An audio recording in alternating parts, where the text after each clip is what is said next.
तो जैसे पूरी प्रकृति दो भागों में डिवाइडेड है, एक रात्रि है एक दिन है, ये ढांचा भी दो पार्ट में विभाजित है। ये घड़ी पहनना है या घड़ी को खोलना है, घड़ी को बंद करना है, इंजेक्शन लगाना है या न्यूरोथेरेपी के कुछ पेन, ये प्रेशर पॉइंट करना, ये स्किल है। ठीक है, उस पॉइंट को नहीं जानती होंगी, लेकिन एक तो कॉमन मैन भी जानता है कि गले में फंदा लटका के 3 मिनट टांगने के बाद खत्म हो जाता है व्यक्ति। और ये अर्धनारीश्वर का चित्र है, एक तरफ पार्वती एक तरफ शिव। तब ध्यान रखना, बुखार भी केमिकल्स का इम्बैलेंस है। तो हजारों डिसीज को ठीक करनी है तो 11 डिसऑर्डर्स को ऑर्डर में ले आओ, और 11 डिसऑर्डर को ऑर्डर में लाने के लिए 11 पे काम करने की जरूरत नहीं है, सिर्फ 2 एसिड एल्कलाइन यानी अर्धनारीश्वर को डिसबैलेंस से बैलेंस में ले आओ, बुखार भी ठीक हो सकता है, एसिडिटी, यस बिल्कुल बिल्कुल, पूरा शरीर ठीक हो सकता है। जो फीमेल के शरीर में चीजें हैं, मेल के शरीर में भी चीजें हैं, रिप्रोडक्टिव सिस्टम को छोड़कर। और पॉइंट्स भी सेम है।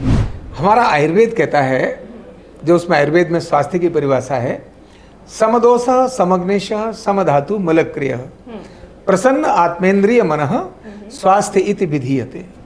वो जो कैमरे आने वाली चीजें हैं, जो पैथोलॉजिकल या रेडियोलॉजिकल या लेबोरेटरी जिसको बोलूं, जो लेबोरेटरी में जो टेस्ट हो सकता है वो सिर्फ साइंस है। वैक्सीन लगने के बाद लोगों में बीमारियों का परसेंटेज बढ़ गया है, ये मैं नहीं कह रहा हूँ, हाँ, ये डेटा कह रहा है। अब आपके दर्शकों से पूछता हूँ, ऐसे कौन है जिनको ये पता है जीरो किसने दिया, दशमलव किसने दिया, पाई किसने दी, 1 से लेकर के 9 तक की संख्या किसने दी, योग किसने दिया, आयुर्वेद किसने दिया, माना आप मतलब देखकर। तो डायग्नोज का तरीका जो हमारा है ना, आपने कहा अर्धनारीश्वर को आप डायग्नोज कैसे करते हैं, तो हमारा 5 प्रकार का, ये हमने आरोग्य पीठ में इस पर बहुत बड़ा काम किया है। मतलब बॉडी, ये जो लोअर बॉडी, इसको कंट्रोल करता है मस्तिष्क, और मस्तिष्क को कंट्रोल करता है मन। बोले क्यों सर, क्या हुआ? बोले 1 दिन में इसने 25% ठीक कर दिया। तुम 6 महीने से रगड़ा मार रहे थे। रोटी के लिए कमाता है और रोटी ही नहीं खा पाता है। हाँ। ये बड़ी समस्या है कि घर से खाना लेके चला था, लेकिन जब दोपहर को खाना था तो इतने बिजी रहे कि खाया नहीं, और शाम को इसीलिए खाया क्योंकि अगर घर ले गए तो 2 चीज खानी पड़ेगी। आप जितने डिब्बा पैक जूसेज हैं, आप वहाँ ये कोल्ड ड्रिंक्स वगैरह आती हैं, उनके अंदर प्रिजर्वेटिव पड़े होते हैं, आपकी किडनी को खराब करते हैं, आपके लीवर को खराब करते हैं। पहले इसका नाम न्यूरोथेरेपी था, फिर वेलनेस न्यूरोथेरेपी का क्रम आया, इसके बाद इसका नाम अर्धनारीश्वर चिकित्सा के रूप में आया। हम इसको स्किल में भी भारत सरकार से अप्रूव कर पाए, और डिग्री का, यूनिवर्सिटी का 5 साल का कोर्स भी अप्रूव कर पाए, और लोग पढ़ रहे हैं, हजारों बच्चे इसमें कैरियर बना रहे हैं। जहाँ भी कोई मिलता है मुझसे बात करता, कोई लेटर दे दो, कुछ और कर दो, कैसे लेकर जाऊँ, कहाँ लेकर जाऊँ। सरकार का क्या एक तंत्र, एक तरीका है काम करने का, और वो फुल प्रूफ भी है, और ऐसा होना चाहिए। और मैं चाहता भी था कि मुझे किसी अप्रोच के कारण से मेरी किसी चीज़ को पास न किया जाए। भारत सरकार से ये अप्रूव जो मिला वो 2019 में मिला, लेकिन मैं स्वास्थ्य सलाहकार तो 2014 में ही था। कंट्रोल भी आ सकता है, क्योर भी हो सकता है, पर मैं सकता इसीलिए बोल रहा हूँ क्योंकि मैंने शुरुआत में बोला, व्यक्ति के अपने विचार, अपना भोजन इसमें बहुत बड़ा रोल प्ले करते हैं। अर्धनारीश्वर चिकित्सा यानी वेलनेस न्यूरोथेरेपी, आम भाषा में कहें तो मस्तिष्क को प्रशिक्षित करके डिजीज का निवारण करना, जो भी बीमारी है उसका इलाज करना। खास बात यह है कि इसमें दर्द नहीं होता है। कहते हैं कि प्रेशर पॉइंट का इस्तेमाल करते हैं लेकिन दर्द नहीं होता, ये एक खास बात है। इसमें दवाइयों का इस्तेमाल नहीं होता, इस पूरे चिकित्सा पद्धति में ही इस्तेमाल नहीं होता। ये चिकित्सा पद्धति न्यूरो टेक्नोलॉजी पे काम करती है, और इसी पद्धति के लिए एक दिल्ली के पटेल नगर में एक पीठ है, आरोग्य पीठ, जहां आज मैं मीनू वर्मा आपको लेकर आई हूँ। और उन्हीं के संस्थापक हैं आचार्य राम गोपाल दीक्षित जी, जो आरोग्य पीठ के संस्थापक हैं। लेकिन इसके साथ ही आपको मैं बता दूं कि ये राष्ट्रपति भवन, भारत के राष्ट्रपति भवन में स्वास्थ्य सलाहकार भी रह चुके हैं। तो सबसे पहले बहुत बहुत स्वागत है आचार्य जी। बहुत बहुत धन्यवाद मीनू जी, मैं आपके सिटीजन पोस्ट का भी हृदय से धन्यवाद करता हूँ जी।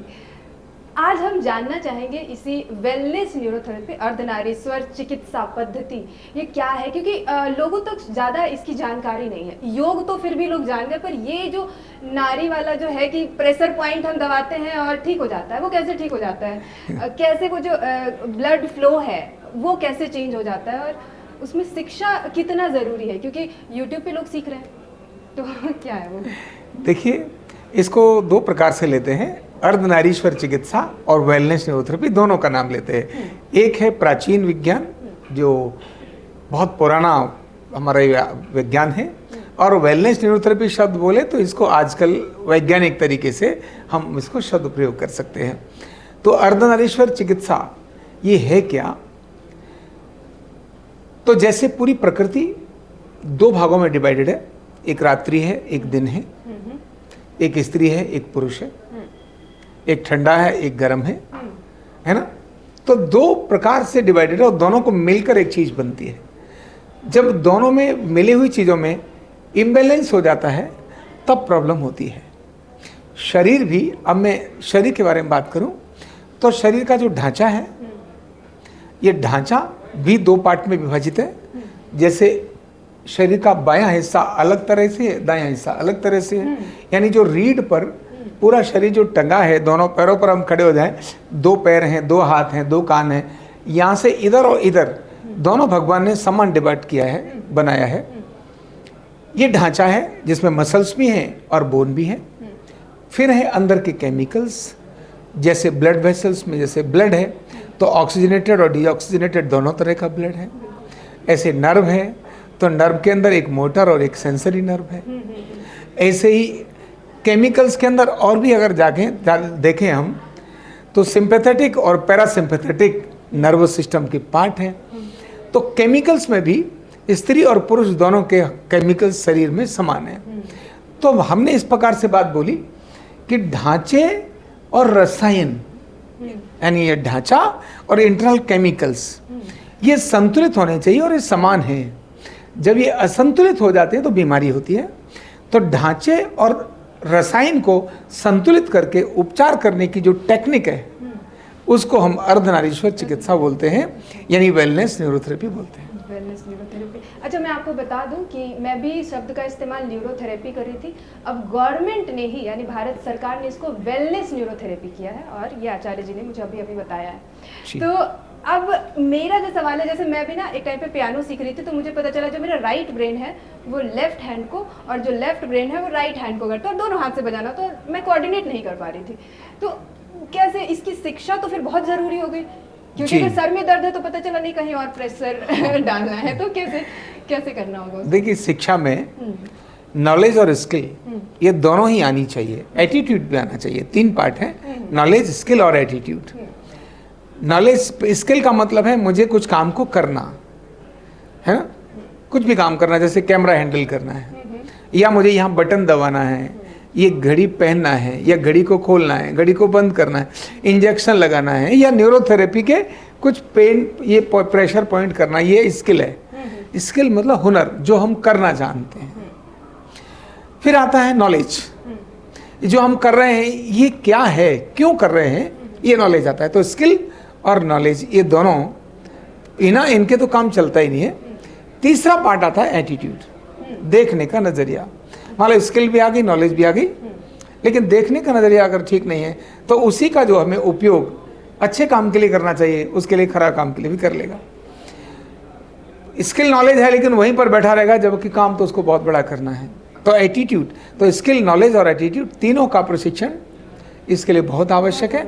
और बिना प्रशिक्षण के इस विज्ञान में महारत हासिल करना, रिजल्ट देना, ये तो विज्ञान है, ये साइंस है। अच्छा, ये वैदिक कला है। की बात की, साइंस की बात की, एक ना जापानीज और चाइनीज मूवी आप देखेंगे ना, टेक्निक दिखाते हैं, वो सिर्फ एक प्रेशर पॉइंट दबाता है और वो पैरालाइज हो जाता है। डर नहीं लगता इसमें सिखाना है और गलती से अगर ऐसा कोई प्रेशर पॉइंट, तो मूवीज में तो यही दिखता है, तो फिर क्या करना है, कैसे? देखिए, वैसे तो वो मूवी है मूवी तो मूवी होती है, रियल तो अलग चीज है। कल्पना पर आधारित होती है मूवी, ऐसा कुछ होता है। लेकिन मैं जानता हूँ, क्योंकि मैं इस चिकित्सा का ज्ञाता हूँ, बहुत कुछ तो आप भी जानती हैं, ठीक है, उस पॉइंट को नहीं जानती होंगी, लेकिन एक तो कॉमन मैन भी जानता है कि गले में फंदा लटका के 3 मिनट टांगने के बाद खत्म हो जाता है व्यक्ति। तो यहाँ कुछ ब्लड वेसल्स हैं और कुछ नर्व हैं। ब्लड वेसल्स ब्रेन की तरफ जो सप्लाई लेके जाती हैं, अगर उन्हें 1 मिनट तक रोका जाए तो व्यक्ति, ये मतलब कुछ सेकंड रोका जाए तो व्यक्ति को कन्वल्जन आ जाएंगे, मतलब फिट्स आ जाएंगे, ऐसा हो जाएगा। अगर उस कुछ सेकंड्स के लिए, अगर उसको 1, 2, 1.5 मिनट के लिए रोका जाए तो व्यक्ति बेहोश कंडीशन में चला जाएगा। और अगर उसको 5 मिनट तक रोका जाए तो परमानेंट चला जाएगा। Exactly, तो फिर ये ब्लड वेसल है। हाँ। ऐसे ही नर्व सप्लाई भी है। नर्व, आपको एक चीज़ तो ध्यान में होगा, ये जो आपकी कोहनी है यहाँ अचानक किसी चीज़ से जब ये ऐसे टकरा जाती है तो कुछ हो गया ऐसे करते हैं ना, करंट सा लग जाता है, बिल्कुल करंट सा लगता है ना। तो हम उन नर्व सप्लाई के बारे में जानते हैं, कौन सी नर्व सप्लाई से क्या करना क्या नहीं करना। बेहोश करना ये विषय नहीं है लेकिन बेहोश हो गया है उसको होश में लाने का काम हम करते हैं। अच्छा, तो मतलब जो सीख रहे हैं उनके लिए थोड़ा सा ये अलर्ट है कि कहीं बेहोश सीखने ना के कर लिए प्रॉपर सीखना, हाँ। माना एक तो है कुछ भी सीखे तो कुछ कुछ तो कर लेंगे, बहुत कुछ नहीं कर सकते, लेकिन कुछ भी सीखने से संकट अगर आया तो उससे निकलना बहुत मुश्किल है। अच्छा, जैसे आपने स्विमिंग की बात की, माना स्विमिंग की बात करता हूँ, पानी में खुद को तैर कर निकलना और दूसरे को बचाना, दोनों में जमीन आसमान का फर्क है। हाँ, बिल्कुल। कभी कभी तैरने वाला बचाने के लिए जाता है तो डूबने वाला तैरने वाले को भी डुबो देता है। और इसीलिए कहते हैं कि वो बाल से पकड़ के और वो लेके आना है, सर से बिल्कुल, पकड़ना है, बिल्कुल, क्योंकि वो टेक्निक है।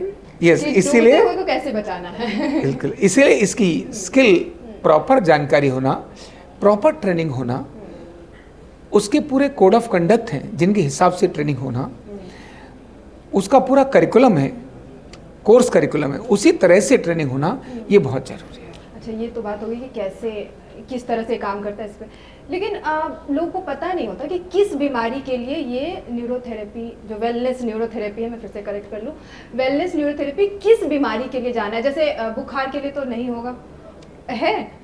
मुझे नहीं पहले पता। प्रश्न करें फिर उत्तर दूंगा। बुखार के लिए है कि नहीं मुझे पता नहीं है, बुखार के लिए है कि हाँ, कमर दर्द के लिए हो सकता है, क्योंकि वो ऐसा लग रहा है, तो जिसको पता नहीं है उसको भी लग रहा है कमर दर्द के लिए जरूर होगा, सर दर्द के लिए जरूर होगा। तो किन बीमारियों के लिए हमें कहाँ जाना है? मान लो आरोग्य पीठ में किसी को आना है, किस बीमारी के लिए आना है, कैसे पता चलेगा? देखो, इसके प्रिंसिपल में ही आपके प्रश्न का उत्तर समाहित है। ये आपने चित्र यहाँ रखा है और ये अर्धनारीश्वर का चित्र है, एक तरफ पार्वती एक तरफ शिव। तब ध्यान रखना, बुखार भी केमिकल्स का इम्बैलेंस है। अच्छा, बुखार अंदर जो है वो इम्बैलेंस हुआ, बाहर से या तो बैक्टीरिया आया या अंदर से कोई इन्फेक्शन हुआ या फिर शरीर के अंदर वात पित्त कफ में अंतर आ गया। आयुर्वेद के हिसाब से हम मानते हैं बैक्टीरिया वायरस को, न्यूरोथेरेपी के अर्धनारीश्वर चिकित्सा के हिसाब से भी हम उसको मानते हैं, लेकिन जो जिसको हम एलोपैथी बोलते हैं उसके और हमारे दोनों के डायग्नोसिस में और ट्रीटमेंट में जमीन आसमान का फर्क है।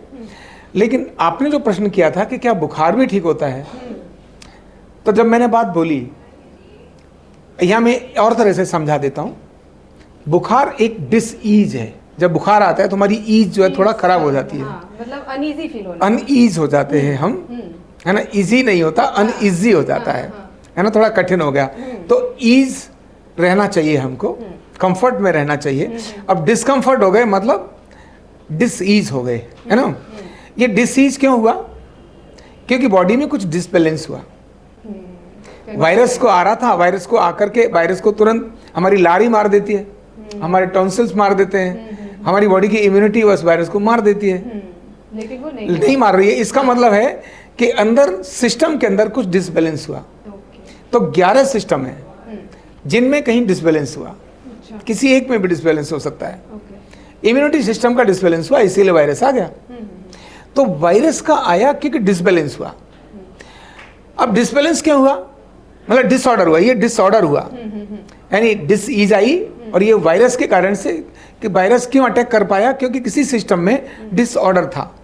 अब ये डिसऑर्डर क्यों था? तो उसके लिए सिर्फ 2 ही चीज़ हैं अर्धनारीश्वर की। अर्धनारीश्वर का एसिड एल्कलाइन जब डिसबैलेंस होता है तब डिसऑर्डर क्रिएट करता है, और डिसऑर्डर डिसईज क्रिएट करते हैं।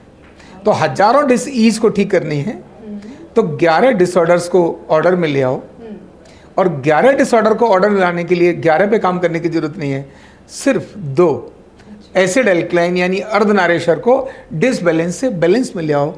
केवल अर्धनारीश्वर को बैलेंस में लाकर बुखार भी ठीक हो सकता है, तो कोई भी बीमारी एसिडिटी, ठीक हो सकता है। यस, बिल्कुल बिल्कुल, पूरा शरीर ठीक हो सकता है। इसलिए XYZ की बात मैं कर रहा हूँ, क्योंकि मैं यहाँ देखता हूँ अभी हमेशा बोलते हैं भाई हम HIV एड्स को नहीं करते, और दांत के दर्द को नहीं करते, ऐसा हम बोल देते हैं। क्योंकि हमें कुछ लोगों ने पीछे बोला, बड़ा अच्छा बीमारी का नाम है, एड्स भी होता है क्या? हाँ, HIV एड्स, अरे हमारे HIV एड्स भी हमारे रिश्ते ठीक हुए हैं। अच्छा। पर क्या है, हम जनरल में ये बोलते समय बोल देते हैं कि कोई आदमी बोले ना 100% कर दूंगा, तो 100% कहते कहते अच्छा, जैसे आपके अपने इस चैनल पर मान लो 5 स्टार रेटिंग आ जाए और 100% पॉजिटिव रिव्यू चले जाएं तो समझ में आएगा कि लोग गड़बड़ है। कहीं ना कहीं कोई 1-2% किसी ने उल्टा डाला तो समझ में आएगा भाई कोई तो डाला उल्टा। तो ये डालने से आपकी यानी अपवाद ही नियम को सिद्ध करता है, अपवाद ही नियम को सिद्ध करता है। इसीलिए कोई एक बीमारी ऐसी जिसको हमने कहा HIV एड्स पर नहीं करते, करते हम सारे शरीर पर हैं। पर उसमें क्योर का परसेंटेज थोड़ा कम है, किसी का कम ज़्यादा हो सकता है, लेकिन ऑलमोस्ट बहुत अच्छा। तो बुखार तो केवल 20 से 25 मिनट में बुखार खत्म। अच्छा। कोरोना के टाइम पे अचानक बहुत अच्छे रिजल्ट दिए थे। मुझे लगा कि हाँ, ये सवाल अभी बनता है कि कितना उस समय कैसे किया होगा। कोरोना के समय हमने मेरे YouTube चैनल पर आचार्य रामगोपाल दीक्षित वाले पर देखेंगे, कोरोना के समय पर जो मैंने वीडियो डाली, वो इतने सारे मैंने ट्रीटमेंट डाले उसके अंदर, इतने सारे मैंने पॉइंट्स डाले कि लोगों ने अपनी इम्यूनिटी बढ़ाई, और अगर इन्फेक्शन आ गया है तो उसको किल करने का तरीका भी उस समय पर लोगों ने उसको लोगों ने खुद ही कर लिया। मतलब आप जो सिखाते हैं हजारों हजार लोगों ने खुद किया, इलाज कर सकते हैं। अच्छा, इस वाले में ये एक मेल है एक फीमेल है। हाँ। हम अगर महादेव की बात ना भी करें तो मेल और फीमेल है, तो ट्रीटमेंट में भी ऐसा कुछ है क्या कि जो फीमेल का नर्व्स है वो अलग तरह से, जो प्रेशर पॉइंट है वो अलग है, जो नहीं, मेल का है ऐसा नहीं।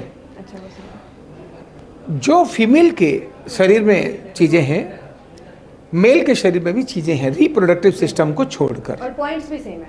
सेम है।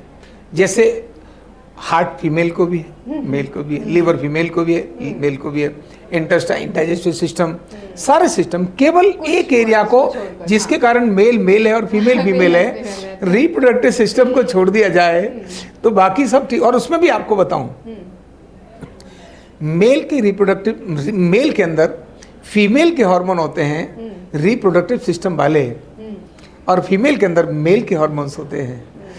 ये 80-20 का रेशो रहता है, माने आप फीमेल के अंदर 80% मेल के हार्मोन हैं, फीमेल के अंदर 80% फीमेल के और 20% मेल के हार्मोन हैं, और मेल में 80% मेल के 20% फीमेल के हार्मोन हैं। जब भी इसका रेशो बदल जाता है तो फीमेल की दाढ़ी आ जाती है।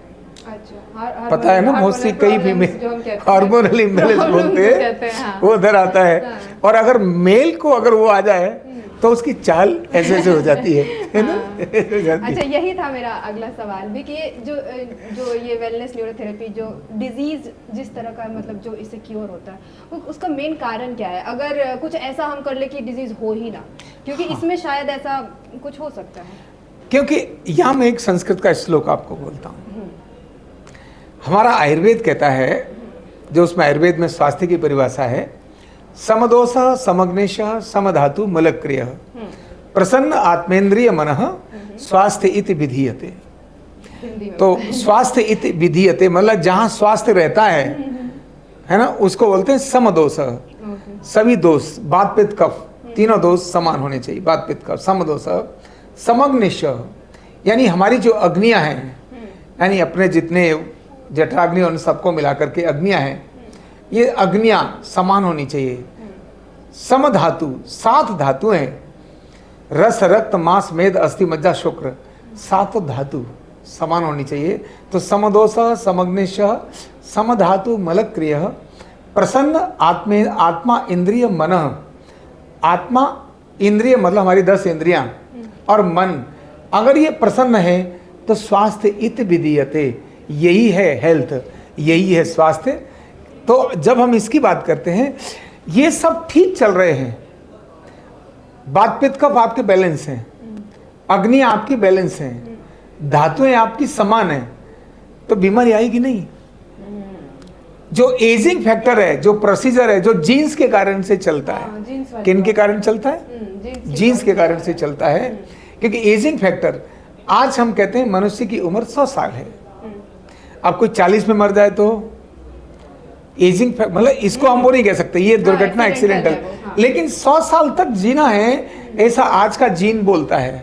अब कोई 115 साल जी गया, कोई 120 साल जी गया, ये उसकी अपने रख रखाव पर डिपेंड करता है। अच्छा, इन्होंने संस्कृत में बताया आचार्य जी ने, लेकिन ये पूरा एक साइंस है, टेक्निक है, सिर्फ भाषा संस्कृत है।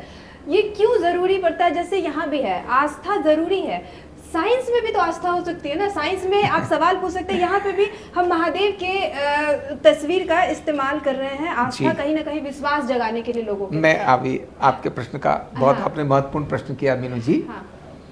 साइंस और हम अपने भारत के वैदिक विज्ञान की बात करें, धार्मिक ग्रंथों की बात करें, या मैं धर्म की बात करूं, तो ध्यान रखना साइंस उसी प्रकार से है जैसे आपका लैपटॉप है ना।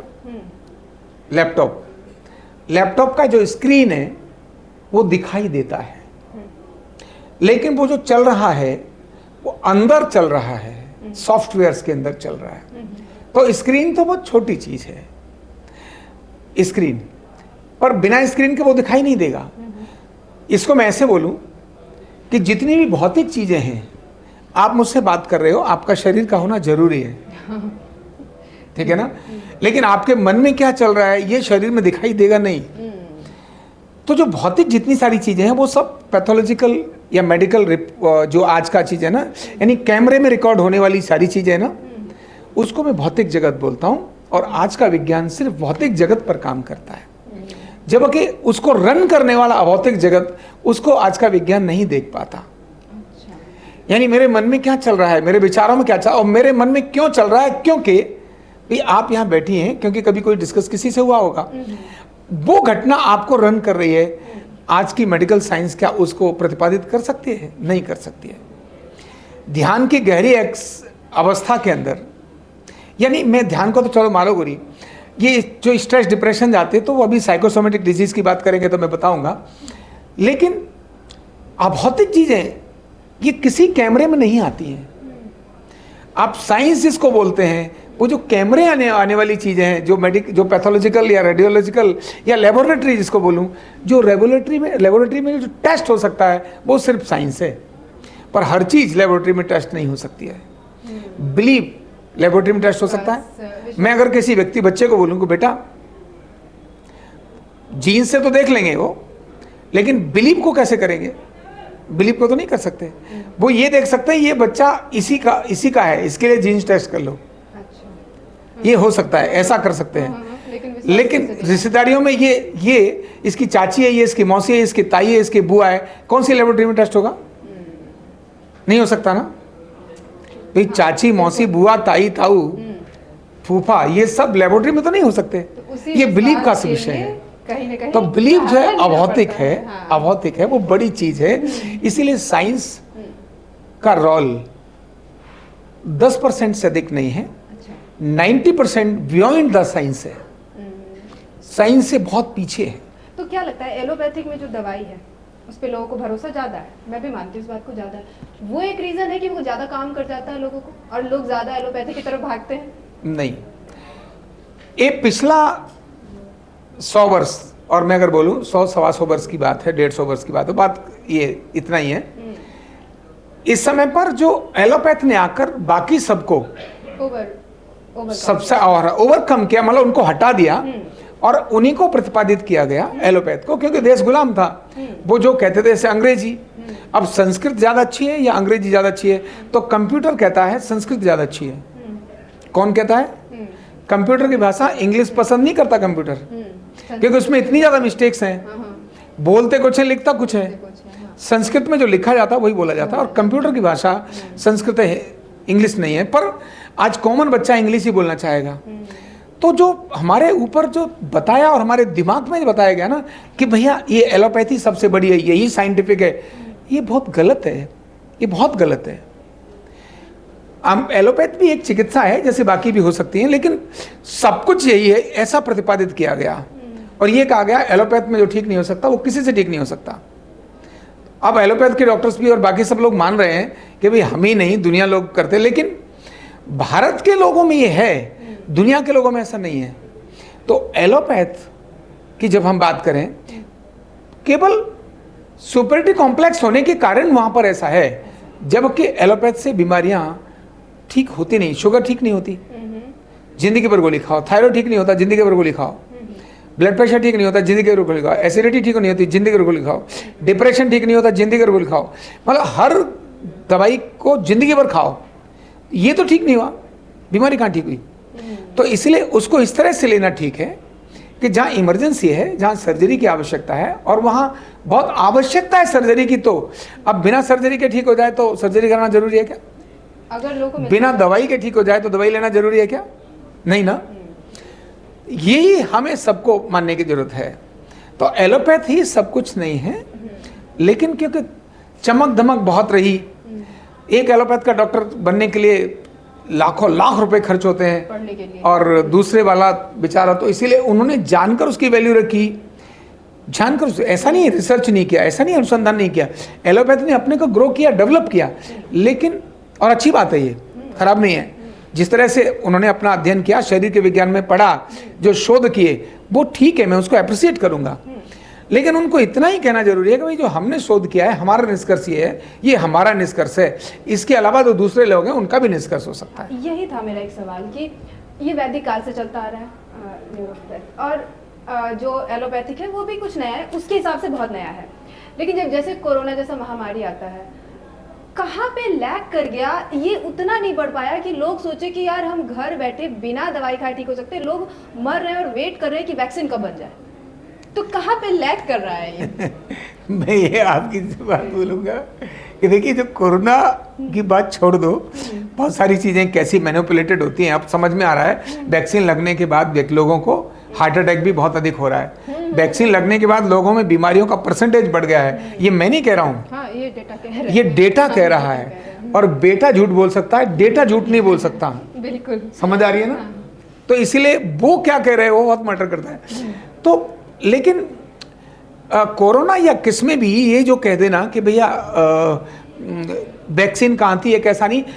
अब मैं आपसे अगर प्रश्न करूं, 300 साल पहले डॉक्टर नाम का कोई जीव होता था?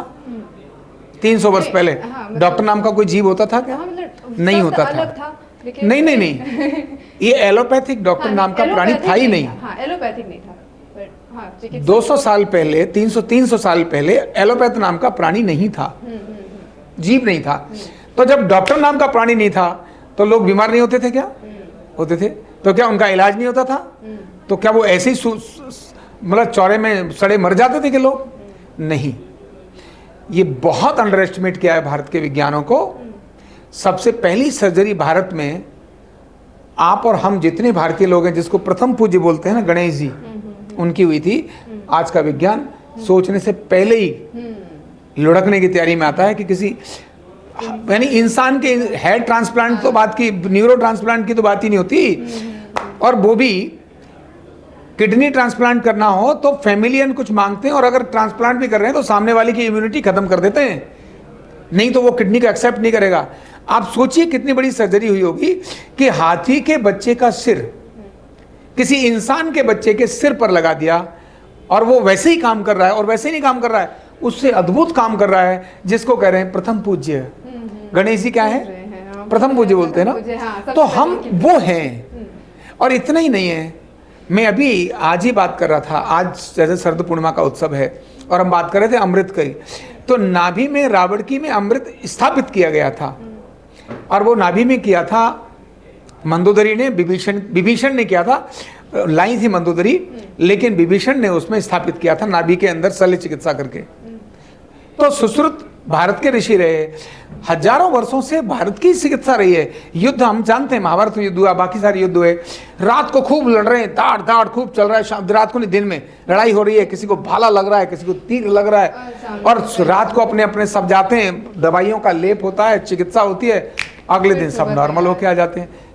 इसका मतलब है डॉक्टर नहीं था, इलाज था, उसको वैद्य बोलते थे। और इसीलिए डॉक्टर के नाम ने वैद्य के नाम को में इतना सुपरसीड हो गया है, इतना वो हो गया है कि आज वैद्य भी अपने नाम के सामने डॉक्टरी लगाना चाहता है। अरे भाई, तू वो है जो हजारों वर्षों से है, जो डॉक्टर है। आपने संस्कृत में बोला तो मैंने कहा बात वही है, टेक्निक वही है, बस संस्कृत भाषा का इस्तेमाल किया गया। हाँ। वैद्य बोलो, डॉक्टर बोलो, चिकित्सक बोलो, बात वही है, उनका काम है आपका जो रोग है उसका निवारण करना। बिल्कुल। लेकिन वक्त के साथ कहीं पीछे रह गया क्या ये वैदिक पद्धति, कहीं आगे नहीं बढ़ पाया? क्योंकि समय के साथ हर चीज़ खराब हुआ, लाइफस्टाइल खराब हो गया। अब देखो दिल्ली में पोल्यूशन का प्रॉब्लम है, हम कहीं पीछे ही रह गए, शायद आगे नहीं बढ़ पाए। ये लैक करता नहीं है कि आज उसके हिसाब से आगे बढ़ना चाहिए था, पद्धति को थोड़ा सा और कम्पीट करना चाहिए था। कहते हैं ना, आज अगर आज के बच्चे जो हम पढ़ते थे और आज के बच्चे, मैथ्स को ले लो, कितने स्टाइल का मैथ पढ़ रहे हैं, वो 2 मिनट में कैलकुलेशन करके देते, तो आगे जाना पड़ता है, कैलकुलेटर से आगे भाग रहे हैं वो। हमारे ज़माने में कैलकुलेटर बन रहा था, तो ये पद्धति क्यों नहीं बढ़ पा रहा? मैं अब आपके दर्शकों से पूछता हूँ, ऐसे कौन है जिनको ये पता है जीरो किसने दिया, दशमलव किसने दिया, पाई किसने दी, 1 से लेकर के 9 तक की संख्या किसने दी, योग किसने दिया, आयुर्वेद किसने दिया, ज्योतिष विज्ञान, और जिस आधार पर आपको मेरा ये संदेश जा रहा है, ये पहला लाइव टेलीकास्ट किसने दिया? भारत ने दिया है। ये बच्चे शायद नहीं जानते होंगे। दुनिया के अंदर जितनी बड़ी यूनिवर्सिटीज हैं उनके अंदर संस्कृत पढ़ाने के लिए स्पेशल डिपार्टमेंट है, वेदों का अध्ययन यहाँ कर रहे हैं। और जिसको लेकर मेरे मन में आग लगी थी, ये मैं आग लगी थी उसके कारण उस विज्ञान पर चल पड़ा कि हमारे देश के जो, अब क्या है, ये सब कुछ होने के बाद भी भारत जो पिछले 150-200 साल जो गुलाम अंग्रेजों का रहा, इससे पहले मैं शब्द बोलूं, गुलाम शब्द नहीं बोलूंगा, भारत ने गुलामी कभी नहीं स्वीकार करी, पर ये युद्ध का समय जो रहा पिछले 500 वर्षों में, भारत का जो युद्ध का समय रहा, उस समय भारत में शिवाजी हुए, महाराणा प्रताप हुए, गुरु गोविंद सिंह जी हुए, ऐसे अनेक महापुरुष हुए, इन्होंने कभी भी स्वीकारा नहीं गुलामी, खुद को खत्म कर दिया लेकिन गुलामी नहीं स्वीकारी। लेकिन अंग्रेज जब से आए, उनको लगा यार इनकी एजुकेशन में पार्ट बदलना चाहिए, जैसे मीनू भी आकर ये बोले, ये देखो ये संस्कृत का विषय है, थोड़ा अंग्रेजी का विषय, क्योंकि संस्कृत में तो अंग्रेजी विकसित नहीं हुई है, ना संस्कृत विकसित नहीं हुई है। मीनू को भी क्योंकि वही पढ़ाया गया कि ग्रेट कौन है, इंग्लिश ग्रेट है, ग्रेट कौन है, साइंटिस्ट ग्रेट है। अरे बाबा, मैं बहुत तुम्हारे चैनल पे बोल दूंगा तो धमाक मच जाएगा। यहाँ से अंग्रेजों ने लूटने के अलावा कुछ किया नहीं, यहाँ के ज्ञान विज्ञान को अपने देश में ले गए और वहाँ ले जा करके, और साथ में हमारे यहाँ के देखो लालची, और कभी तो कुछ लोग मिल ही जाते हैं कहीं भी, जो पढ़ा हुआ व्यक्ति था और थोड़ा सा उसको पैसा दिया, लालच दिया, उसको भी अपने यहाँ ले गए, लालच दे के, डरा के, धमका के अपने यहाँ ले गए हमारे विद्वानों को। और उन्होंने कहा जरा थोड़ा पढ़ियो ये किताब क्या है, और उसको जरा मुझे समझाइए। उससे समझा, उससे थोड़ा पढ़ा, उन्होंने कहा यार ये तो उपयोगी है। उस किताब पर अपना पन्ना हटाकर, हमारा पन्ना हटाकर अपनी मोहर लगा के कहा रेडियो का आविष्कार हमने किया है। अच्छा। कौन बोला? अब उन्होंने सॉरी कहा, नहीं, हमारे ने नहीं पढ़ा था, ये तो मार्कोनी का नाम गलत आ गया, एक्चुअल में तो जगदीश चंद्र बसु का ये रिसर्च था, मार्कोनी ने तो अपनी मोहर लगा ली।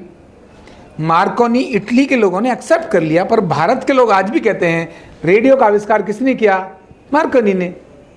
तो कहीं ना कहीं तो भारत के लोगों को बताने की आवश्यकता ये है कि भैया तुम जिस देश के हो, जो आपने प्रश्न किया था कि हम आगे बढ़े क्यों नहीं, क्योंकि पिछले 50-60 वर्षों में पहले अंग्रेज थे, अंग्रेज चले गए, उसके बाद जिसकी सरकार आई, ऐसा नहीं भारत नहीं बढ़ा, पर उन्होंने ये दिखाया कि भारत के जो लोग हैं वो निकम्मे, बदतमीज, बदचलन, दुनिया में यही दिखाने की कोशिश की।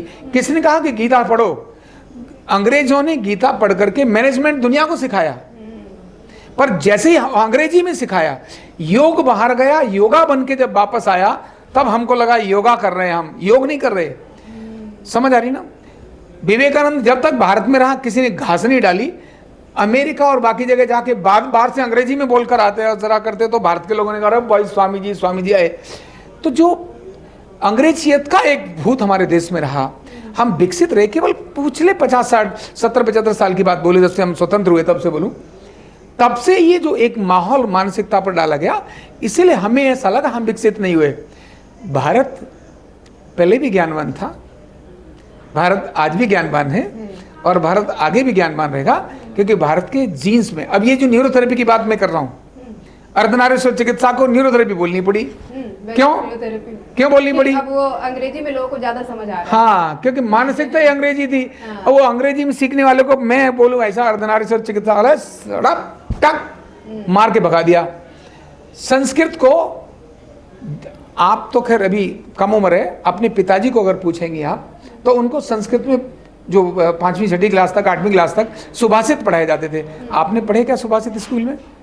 आपको अंग्रेजी की पोइम पता है, ट्विंकल ट्विंकल लिटिल स्टार, आपको पता है, लेकिन क्या सर्वे भवन्तु सुखिनः सर्वे सन्तु निरामयाः या माता है तुमेव माता च पिता तुमेव तुमेव बंधु च सखा तुमेव, क्या आपकी पुस्तक में आपको पढ़ाया गया? नहीं ना, आपको अंग्रेजी पढ़ाई गई, क्योंकि वहाँ उस समय पर जब वो थे भी पुस्तकें तो हटा दी थी योजना से कि भारत का बालक भारत के बारे में अगर जान जाएगा तो दुनिया के अंदर ऐसे खड़ा होकर बात करेगा, इसको ऐसे ही रखो, लल्लू पप्पू बना के ऐसे करके रखो, यही बढ़िया रहेगा। ये चाल से वो जो कुछ किया उसके कारण आपका ये सेंटेंस निकल कर आया कि ये चीजें बड़ी नहीं, भारत का ज्ञान दबाया गया। हाँ, तो दबाया गया, ये सही सेंटेंस, ये सही होना चाहिए कि दबाया गया, ये बढ़ नहीं पाया या इस वजह से वो दब के रह गया, था तो जरूर पर दब के रह गया, यही होना चाहिए। ठीक है, दब के रह गया, तो अब इसके लिए अवेयर होने की जरूरत है। जैसे अब भारत के कल्चर की अगर हम बात करें, अभी सत्ता में बीजेपी की सरकार है और नमस्ते का प्रचलन पूरे विश्व में चल गया, नमस्ते करने लगे, और वो कोरोना के टाइम से सबसे ज्यादा चल गया क्योंकि डिस्टेंस मेंटेन कर रहा था। और ये जो कल्चर, लोगों को हेलो की जगह नमस्ते समझ में आ गई, कोरोना ने समझा दी विश्व को, तो कहीं ना कहीं वक्त के साथ उसको आगे बढ़ना था, वो बढ़ा, और ये भी बढ़ जाएगा क्योंकि अब लोग सुनने लगे। उसका रीजन भी ये है कि एलोपैथी के साइड इफेक्ट बहुत ज्यादा हैं। अब इसके साइड इफेक्ट नहीं है तो बस इसको ज़्यादा दिन दबा नहीं पाएंगे। लेकिन अब हम ये भी जानना चाहेंगे कि ये न्यूरोथेरेपी, जो वेलनेस न्यूरोथेरेपी, इसका पूरा पद्धति कैसे काम करता है, ये कितने दिन का आदमी, अगर कोई बीमारी जैसा आपने बताया तो उस हिसाब से लग रहा है कि किसी भी बीमारी में कोई भी आ सकता है, कंसल्ट कर सकता है, इमरजेंसी कुछ है उसमें भी? बिल्कुल। हाँ, तो कैसे फिर यूनिक इमरजेंसी, 100 कंडीशंस की इमरजेंसी की कंडीशन, 100 कंडीशंस की बात कर रहा हूँ, 100 इमरजेंसी कंडीशंस में न्यूरोथेरेपी काम करती है। अच्छा, एलोपैथी नहीं करती है, ध्यान रखना। ये बात अलग है कि हर बंदा इमरजेंसी के लिए एलोपैथ में जाता है, हॉस्पिटल में जाता है, क्योंकि आज पढ़ाया बताया भी हमको यही गया है, पर वहाँ भी जाकर वो हाथ खड़े कर देते हैं, इसको हम नहीं कर पा रहे।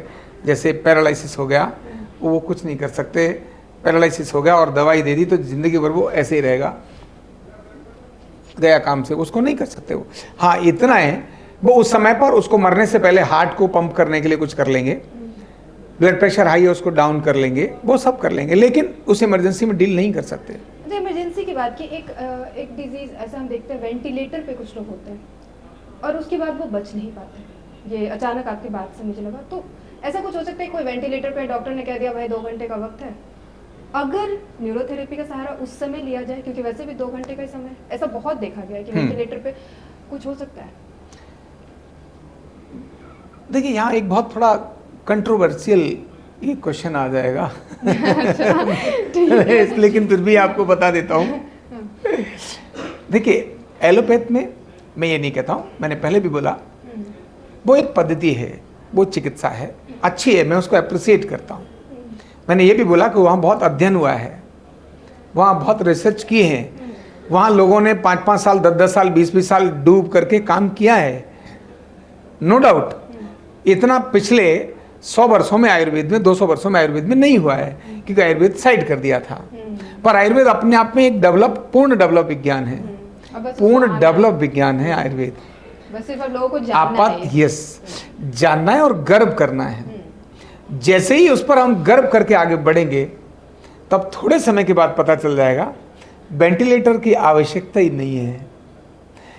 अरे, संजीवनी बूटी से लक्ष्मण जी की मूर्छा हनुमान जी ने जगाई थी, नहीं जगाई थी? वेंटिलेटर था क्या वहाँ, बोलो? तो मतलब नहीं था ना, लिया जा सकता है। दूसरा, है तो अहिल्या बहुत भयंकर बीमार थी,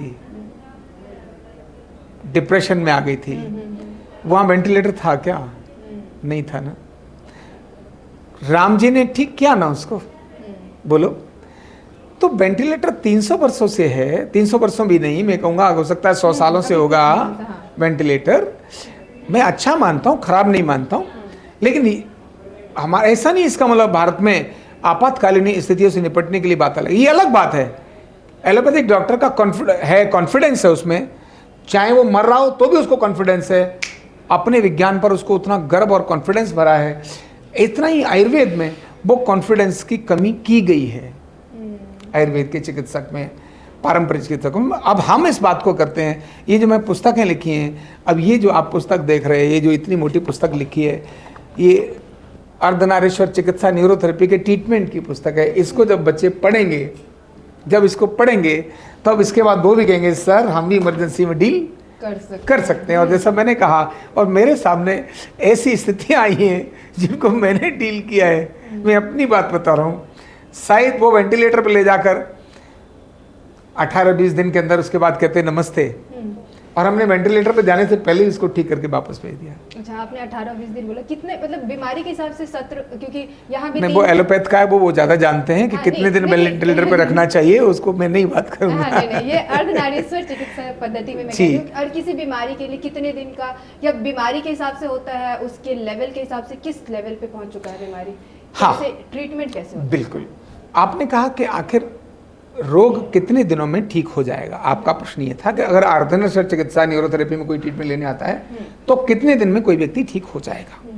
ये हर व्यक्ति की अपनी अपनी स्थितियां पर निर्भर करता है, उसके शरीर की अवस्था पर निर्भर करता है, उसके भोजन पर निर्भर करता है, और उसके विचार पर निर्भर करता है। अच्छा, ये 3 चीजें वहाँ जुड़ती हैं। जैसे कमर दर्द का ही व्यक्ति मेरे पास आए, अभी एक कमर दर्द के व्यक्ति को देखने के बाद मैं कहूँगा कि आज ही आप 100% ठीक हो जाओगे, और 5 दिन के बाद ये दर्द दोबारा कभी आएगा नहीं, ऐसा भी बोल सकता हूँ मैं, ये डायग्नोज करने से होगा। एक व्यक्ति को मैं बोलूँगा कि आपको जो रिलीफ है वो लगभग 5 दिन में आएगा, पर ठीक होने के लिए आपको महीना भर लगेगा। अच्छा, ठीक होने के लिए महीना भर लगेगा। ये दोनों में जो अंतर किया है वो मैंने उसकी वो तीनों अवस्थाएं ना, उसका भोजन कैसा है, उसकी बीमारी की अवस्था कैसी है, वो अर्धनारीश्वर कितना इम्बैलेंस है, और जिसके कारण से इम्बैलेंस हो रहा था क्या वो कंटिन्यू वो काम हो रहा है। जैसे मान लो मैं आपको बात करूं, आप मतलब कि आपको गर्दन में दर्द आ गया, कंप्यूटर पे काम कर रहे हैं और आपको 8 घंटे काम करना ही होता है, और इसके कारण से सर्वाइकल में तकलीफ आ गई, आपका पोस्चर बिगड़ गया, आप मेरे पास आई, आपने कहा मुझे बहुत तकलीफ हो रही है, इसको ज़रा ठीक कर दो। और जहाँ आप काम कर रही हो वहाँ इतना ज़्यादा प्रेशर है आपके ऊपर, बहुत प्रेशर है, और अगले 8 दिन तो ये 8 घंटे की जगह आपको 12 घंटे काम करना पड़ेगा। अब मेरे पास ट्रीटमेंट कराने आई हैं, और मुझे जब पूछा मैंने, आपको आपकी कंडीशन है तो थोड़ी सी खराब, लेकिन मैं 12 दिन में ठीक कर पाऊंगा क्या? आप नहीं कर सकता। क्यों? क्योंकि अगले 12 दिन आपका वर्क बहुत ज़्यादा बढ़ने वाला है। 8 घंटे से सीधा 12 घंटे आपका काम होने वाला है, और काम आपका छूट नहीं रहा है, और आपका पोस्चर आपको वो करना ही पड़ेगा। तो ऐसे में वो जो कारण है, अगर उसमें करेक्शन नहीं किया तब निवारण नहीं होगा, तो वो यहाँ बहुत मैटर करता है। अदरवाइज तो सर्वाइकल, जैसे मैं कॉमन बोलूँ तो गर्दन सिर दर्द पहले ट्रीटमेंट में रिलीफ ओके, और अगले 8 से 10 दिन में 100% ओके हो जाएगा। माइग्रेन, सिर दर्द की बात कर रहा हूँ। गर्दन दर्द, कंधा दर्द, गर्दन दर्द भी पहले दिन में रिलीफ होगा, 4 से 5 दिन के अंदर उसमें मच बेटर हो जाएगा, और 8 से 10 दिन में वो ओके हो जाएगा, ऐसा हो जाएगा। ऐसे ही कंधा है, कमर है, घुटना है। घुटना थोड़ा समय लेता है क्योंकि हर मूवमेंट घुटने से ही करनी पड़ती है, हर मूवमेंट, खड़े होना है तो, बैठना है तो, चलना है तो, सारा तो घुटने से ही करनी पड़ती है। इसीलिए घुटने को 20 दिन से 3 महीने का समय लगता है। ये तो आपने लाइफस्टाइल के बारे में बताया, लेकिन जो शुरुआत में आपने 3 पॉइंट बताया, एक कि आपका अर्धनारीश्वर कितना इम्बैलेंस है, ये पता कैसे करते हैं आप कितना इम्बैलेंस है? मतलब कोई एक्सरे जैसी चीज होती है या हमको एक्सरे की, अब क्योंकि एक्सरे होता है, MRI होता है, और आप करा के लाई हो, आपने 15-20 हज़ार रुपये खर्च कर लिए और मेरे पास लेकर आ रही हो, और मैंने आपके 15-20 हज़ार का रिस्पेक्ट नहीं किया, और आपको पहले ही पता है कि मैंने सारी, आदमी आके यहाँ कहता है MRI करा दो ना, मैंने एक काम करो पहले ठीक तो हो जाओ, बाद में MRI करा लेना, मैं ऐसे ही बोलता हूँ। कोई कह रहा है सर इसरा ये करा दो, क्यों? हम 5 प्रकार के डायग्नोज करते हैं, दर्शन, स्पर्शन, ये जो पुस्तक है इस पर लिखा है पंचविधि निदान। देखकर ही एक अच्छा चिकित्सक देखकर ये बता सकता है कि सामने वाले को बीमारी क्या है। अच्छा चिकित्सक, यस, चेहरा देखकर, जीभ देखकर, नाखून देखकर हम आपका बचपन बता सकते हैं। अच्छा, ठीक है। माना आप मतलब देखकर, तो डायग्नोज का तरीका जो हमारा है ना, आपने कहा अर्धनारीश्वर को आप डायग्नोज कैसे करते हैं, तो हमारा 5 प्रकार का, ये हमने आरोग्य पीठ में इस पर बहुत बड़ा काम किया है। दर्शन मतलब देखकर, ढांचा देख करके, रूप, रंग, गति और आकृति, ये देखकर, रूप, रंग, गति और आकृति देखकर हम बता देंगे। जैसे मान लो आपके सामने कोई आया और अभी किसी ने बड़ी डांट लगाई हो और आपके सामने आ गया, आपको देखते पता चलेगा, लगता, और आप चुप करके बता देंगे लगता है इसका है ना डांट पड़ गई, देखो चेहरा उतर गया। बोलोगे नहीं बोलोगी? एकदम ना। और मान लो अभी खूब रो रहा था और अंदर गया और अंदर जाके फिर खुशता हुआ है, एकदम मुस्कुरा रहा है अंदर, तो आपको भी लगता है इसको कोई ना कोई गिफ्ट मिल गया, ये चाह रहा था वो सब हो गया। बता दोगे नहीं बताओगे? तो उसकी क्या है, उसकी आकृति बता रही है, उसका रंग बता रहा है, उसका चेहरा बता रहा है। भय का चेहरा अलग प्रकार का होता है, फियर। हैप्पीनेस का चेहरा अलग प्रकार का होता है। तो रूप, रंग, गति और आकृति के हिसाब से डायग्नोज करना एक पार्ट है दर्शन में। और दर्शन में सारी मेडिकल रिपोर्ट, पैथोलॉजिकल रिपोर्ट आती हैं। तो हमारे डायग्नोज के हिसाब से टोटल पैथोलॉजिकल और मेडिकल रिपोर्ट्स 10% रोल प्ले करती हैं, वो भी पेशेंट की सेटिस्फेक्शन के लिए। किसके लिए? ओनली 10%? पेशेंट की सेटिस्फेक्शन के लिए, वो भी सिर्फ उसके लिए। हाँ। आपको पता होगा कोई वैद्य आपकी नाड़ी देखने के बाद ही आपसे पूछेगा चुप हो जा, कुछ मत बोल। वो खुद ही आपके बारे में बहुत कुछ बता देगा, एक्सरे, एमआरआई, अल्ट्रासाउंड सब कर देगा। जरूरत नहीं है, जरूरत नहीं है। तो हम अर्धनारीश्वर देखने के लिए दर्शन, फिर स्पर्शन, छू कर आपके पीछे एसिड एल्कलाइन चेक कर लेंगे, आपकी नाड़ी देख लेंगे। तो ताप टेम्परेचर कैसा है, रफनेस, स्मूथनेस, फ्लेक्सिबिलिटी यानी मूवमेंट, टेंडरनेस कैसी है, ये देख करके हम व्यक्ति के स्पर्श करके डायग्नोज कर देते हैं। मतलब बाहर से ही पता चलता है। बिल्कुल, इतना ही नहीं, एमआरआई की जरूरत नहीं। नहीं, इतना ही नहीं, और भी आगे बताता हूँ। अच्छा। मैंने कहा दर्शन और स्पर्शन। तीसरा है श्रवणन, सुनकर। अच्छा। केवल सुना, आप और हमारी बात हो रही है, अभी हम इतने कन्वर्सेशन के बाद ही आपके बारे में बहुत कुछ लिख देंगे कि आपको ये ऐसा है। ये बाबा वाली बात नहीं है कि आपसे आपको देख के बता सकते हैं आपकी जिंदगी में कल क्या होने वाला है। नहीं, सुन करके बता सकते हैं। सुन करके। ये बाबा वाला टेक्निक एक चल रहा है ना, बाबा बताएंगे क्या होने वाला है, क्या चल रहा है तुम्हारी जिंदगी में। बिल्कुल। अब मैं यहाँ एक बात बोलता हूँ, तो उदाहरण के लिए सुन करके क्या क्या हो सकता है ये हम सब जानते हैं, है ना। सुनकर आई, अरे उसके घर से उस जो थप्पड़ पड़ा, बहुत जोर से आवाज आ रही थी, लगता है मतलब थप्पड़ पड़ा होगा। 2 महिलाएं अंदर रो रही हैं, तो आप बता दोगे क्यों रो रही हैं? बता सकते हो। आप जहाँ रहते हो, अचानक आपके घर के नीचे कोई रोना शुरू हो जाए घर में, और आप जानती हो उन महिलाओं को जोर जोर से रो, अरे मैया, अरे कहाँ चले गए, तुम तो बहुत बढ़िया आती हो, आप क्या बोलोगे उनको? भाई उनके घर में क्या हुआ है? समझ में आ जाएगा। नहीं, क्या हुआ? डेथ हुई। वो तो बोल ही रही है, बोल के वो डेथ हुई ना। वो रोना डेथ का अलग है, किसी मांगने का चीज का रोना अलग है। तो आपने सुना था, सुनने के बाद ही आपने बता दिया उसके घर में कोई मर गया है, तो आप बाबा, आप तो दादी हो जाएंगी। समझ आई ना, केवल सुनने से। तो सामने वाले की शब्द, ध्वनि, अंतराल, यानी शब्द कैसा है, ध्वनि कैसी है, उसका अंतराल क्या है, यानी उसकी वेवलेंथ क्या है, ये सुनकर ही सामने वाले की स्थिति को हम बता सकते हैं। तो ये हो गया कौन सा? श्रवणन, सुनकर। और हमने आपसे पूछा और कैसे, क्या ये सिर दर्द हो रहा है क्या? बोले हाँ सिर दर्द हो रहा है। तो आपने कहा हाँ मुझे, या आप ही बोलेंगे तो सुनकर। हर डॉक्टर भी सुनता है क्यों, क्या हुआ, जो तरीका है उस हाँ बोलने के तरीके को आप पकड़ते हैं। बिल्कुल। ओके। तो श्रवणन, फिर है घ्राणन, सूंघकर। अच्छा। हम सूख कर भी अर्धनारीश्वर के अंतर को बता सकते हैं। आप यहाँ बैठे हैं तो हम यहाँ पास ही बैठे तो भी बता सकते हैं, और मैं ही नहीं बता, आप बोलेंगे आप तो ये बाबा जी वाली बात कर रहे हो। अब मैं बोल रहा हूँ बाबा जी नहीं है, आपको मैं बोलूँगा, लोग कहेंगे तो ये दादी जी आ रही हैं, सब बोलेंगे क्यों। सपोज करो कहीं कोई व्यक्ति बैठा है, पास में बैठा है आपके, और आप 5-7 लोग बैठे हैं, ठीक है ना। एक स्थिति ऐसी आएगी जो व्यक्ति आराम से थोड़ा टेढ़ा हुआ और ऐसे करके उसने जो भी करना था कर दिया, किसी को पता ही नहीं चला क्या कर दिया। आप तुरंत बोलेंगे ऐसे कौन है, किसने? फिर आप क्या बोलेंगे? लगता है आज इसका पेट साफ नहीं हुआ है। तो क्या आपने नीचे झुक करके देखा है इसका पेट साफ हुआ है कि नहीं हुआ है? नहीं ना, मतलब उसके लिए जरूरत नहीं, अल्ट्रासाउंड स्मेल्स पता चल रहा है, अल्ट्रासाउंड की कोई जरूरत नहीं है। समझ आ गई ना। तो ऐसे स्मेल, घ्राणन और अनुमानन, ऐसे 5 प्रकार से हम अर्धनारीश्वर के बैलेंस और इम्बैलेंस को चेक कर लेते हैं। अच्छा, इसमें एक चीज आपने और बोला था कि विश्वास, जो आपका सत्र चलता है उसमें हम ये देखते हैं तीसरा कि विश्वास का क्या है, तो उससे भी सत्र ज्यादा बढ़ सकता है। जिस किसी को विश्वास नहीं है या किसी को विश्वास अटूट है, तो ऐसा है कि एक बार में विश्वास अटूट है तो उसका हो जाएगा, और जिसका नहीं है वो काम करता है, करता है। शरीर को रन करता है मस्तिष्क, मतलब बॉडी, ये जो लोअर बॉडी इसको कंट्रोल करता है मस्तिष्क, और मस्तिष्क को कंट्रोल करता है मन। मन में भरोसा ही नहीं है तो शरीर भी वैसा ही अपने एक्शन करेगा, और अगर मन में भरोसा है तब शरीर वैसे एक्शन करेगा। बंदूक तो हाथ में ही है, लेकिन मन को पता है कि अगर इसने पत्थर मारा तो मेरी बंदूक गिर सकती है। तो पत्थर में ताकत होती है या बंदूक में ताकत होती है? किस में होती है? हाँ, कहते हैं ना जज्बात नहीं, ताकत किस में होती है, बंदूक में या पत्थर में?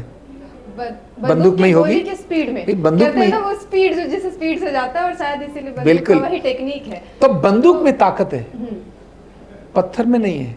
लेकिन पत्थर वाले ने कहा नीचे रख दे, नहीं तो अभी मारूंगा, बंदूक तेरी वहीं रह जाएगी। उन्होंने कहा बाबा उस पर 5 गोलियां थी, पत्थर से बंदा मरेगा नहीं, पर बंदूक की 1 गोली से मर जाएगा। पर पत्थर वाले में कॉन्फिडेंस था, बंदूक वाले में कॉन्फिडेंस नहीं था। उसने रखा, बंदूक वाला मारा, पत्थर वाला जीत गया। तो सोच है ना, विचार, विश्वास, ट्रस्ट, भरोसा। मीरा जी को भरोसा था कि जहर नहीं है, अमृत है, और भरोसे के साथ मेरा भगवान है। जहर पी लिया उन्होंने, कुछ नहीं हुआ। भरोसा, कॉन्फिडेंस।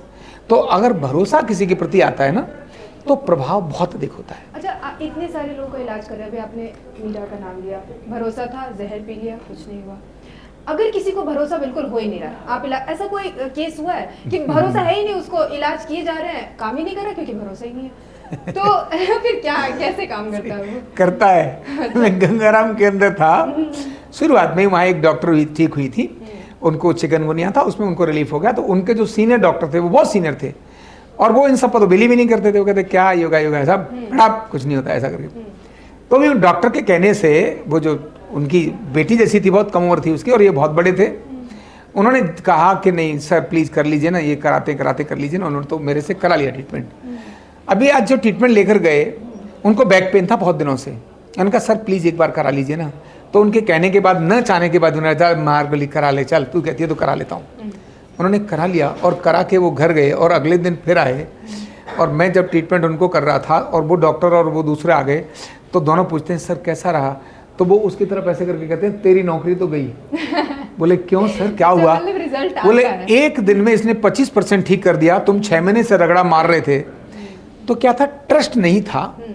पर ये पद्धति है ना, ये काम करती है, इसीलिए काम करती है। तो ट्रस्ट न होने वाले को भी ट्रस्ट में कन्वर्ट कर लेती है। इसके अलावा एक और पॉइंट बोला था आपने कि किस तरह का खाना खाते हैं वो, आहार क्या है। तो क्योंकि आज के ज़माने में जीवन शैली और आहार, इसको कंट्रोल करना बहुत मुश्किल है। अगर ज़िंदगी में आगे बढ़ना है तो आप रात को टाइम से सो नहीं सकते, आप बाहर भाग रहे हैं, अब सुबह से हम ही भाग रहे हैं, तबीयत ठीक नहीं है लेकिन नाश्ता नहीं किया है, तो कैसे इसके साथ डील करने के लिए कुछ है क्योंकि हमारा ही बहुत शेड्यूल कभी कभी बिजी हो जाता है, सुबह से नाश्ता नहीं किया। आपने बहुत महत्वपूर्ण प्रश्न किया। आपने कहा कि स्वास्थ्य में आहार का रोल क्या है। तो यहां हमको प्राणी बोलते हैं, हम प्राणधारी हैं क्योंकि हम सांस लेते हैं, और हमारे 5 कोश हैं। इनमें एक है अन्नमय कोश, दूसरा है प्राणमय कोश, फिर मनोमय कोश, फिर ज्ञानमय कोश और आनंदमय कोश। ऐसे 5 कोश हैं। पहला है अन्नमय कोश। ये शरीर अन्न से विकसित होता है, इसलिए इसके लिए आहार बहुत जरूरी है। आहार अगर ठीक नहीं होगा तो ये शरीर विकसित नहीं होगा। आहार अगर खराब होगा या खराब तरीके से होगा तो शरीर ठीक से नहीं रहेगा, और रोगों को आने का बहुत बड़ा कारण आहार भी है। आहार कब खाना, क्या नहीं खाना, कैसे खाना, कहाँ खाना, ये सब भारत में एक बहुत अच्छा तरीके से बताया है। अब मान लो जॉइंट्स पेन वाला, जिसको गठिया हो रखी है, घुटना दर्द करता है, कंधा दर्द करता है, और उड़द की दाल खा के आ जाए, शू करके दर्द बढ़ जाएगा।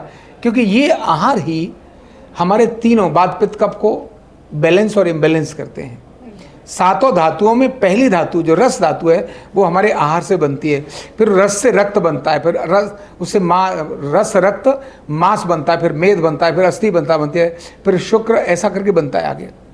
अच्छा, क्या खाना क्या नहीं खाना पे तो शायद किया जा सकता है, बिल्कुल किया जा सकता है। कब खाना इस पे कैसे करें आज के ज़माने में? आज के ज़माने में टाइम कहाँ है? आदमी रोटी कपड़ा और मकान के लिए जीवित रहता है और रोटी कपड़ा और मकान में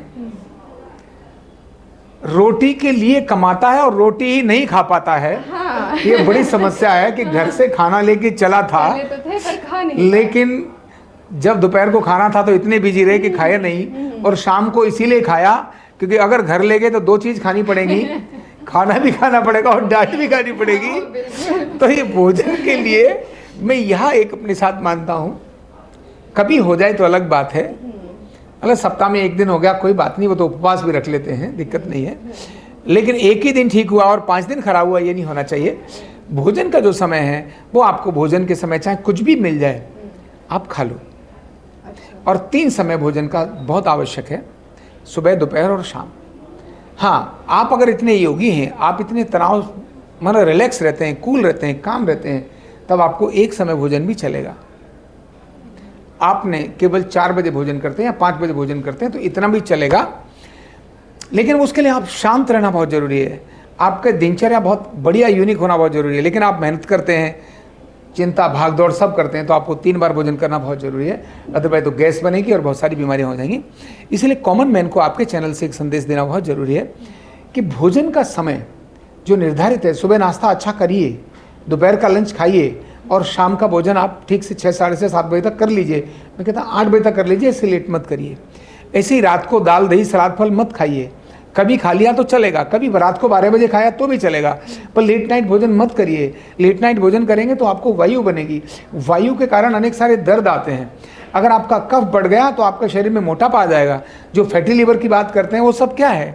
ये भोजन के ठीक ना होने से और तनाव के कारण ही तो आ रहा है फैटी लिवर, और कोई दूसरा कारण ही नहीं है। तो इसीलिए भोजन पर काम करना बहुत ज़रूरी है। जंक फूड और फास्ट फूड बीमारियों का बहुत बड़ा कारण है, और आज का कॉमन बालक जंक फूड और फास्ट फूड को बहुत अधिक खाता है। छोटा बच्चा कुरकुरे और इन्हीं सब पर भी लगा रहता है, जबकि वो डेड फूड हैं, उनमें जीवन नहीं है। जीवन किस में है? तो जिसमें जीवन है वही भोजन करना चाहिए। जैसे गेहूं है, जीवन है, उसको करिए। आपने आटा पीसा, और आटा भी आप 15 दिन 20 दिन पुराना नहीं होना चाहिए। 3 दिन 4 दिन से पुराना आटा जीव युक्त रहता ही नहीं, उसके अंदर जो आवश्यक चीज़ें वो रहती नहीं है। फल और सब्जियों को ताज़ा खाइए। फ्रिज में बंद करके रख दिया, वो फ्रिज में रखने से फ्रिज कर दी, वो सब्जियां ही खराब हो गई। और बनी हुई सब्जी रख दी तो एक तो थी वो करेला, दूसरा नीम चढ़ा। बनी हुई सब्जी फ्रिज में रख दी और उसको बच्चों को खिला रहे हैं, तो वो तो बिल्कुल डेड फूड के साथ साथ बैक्टीरियल फूड हो गया, वो बीमारी लेकर आता है। तो ऐसे भोजन के लिए एक बहुत बड़ा क्रम है। मुझे लगता है किसी दिन आप सिर्फ भोजन पे ही बात करोगे तो मैं भोजन पे ही बड़ी चर्चा आपको कर बड़ी दूंगा। चर्चा हो जाएगी। अभी भी मेरे दिमाग में चल रहा है, अगर इतना हेल्दी लाइफ हम जी ही लेंगे, जी पाएंगे, फिर तो ऐसे भी बीमारी नहीं। हम जीते हैं हेल्दी लाइफ। तो इतना हेल्दी लाइफ जीना और बड़ा मुश्किल है। और ये आटा जो आपने कहा, कहाँ आज तो पैकेज में आटा आता है। देखो, यहाँ मैं आपको बोलूँगा, एक चीज़ आपके कंट्रोल में, एक चीज़ आपके कंट्रोल में नहीं है।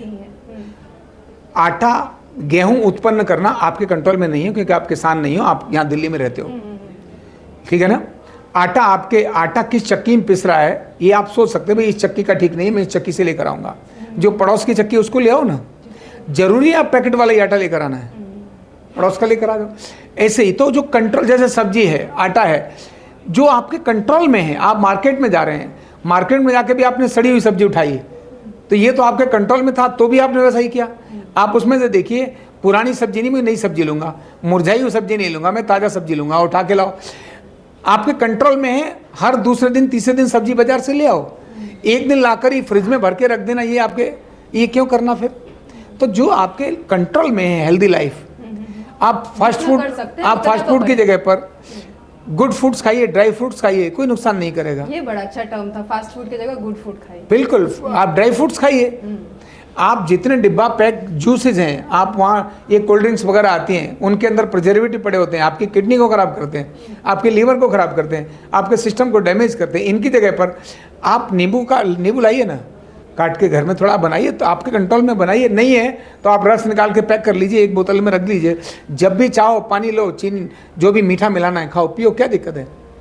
तो जो कंट्रोल में चीज़ें हैं, आदमी समस्या ये होती है कि जो कंट्रोल में होती हैं और कुछ कंट्रोल में नहीं होती हैं। जो कंट्रोल में नहीं है उनका नाम लेकर कंट्रोल वाली चीज़ों को भी उस पर मार देता है।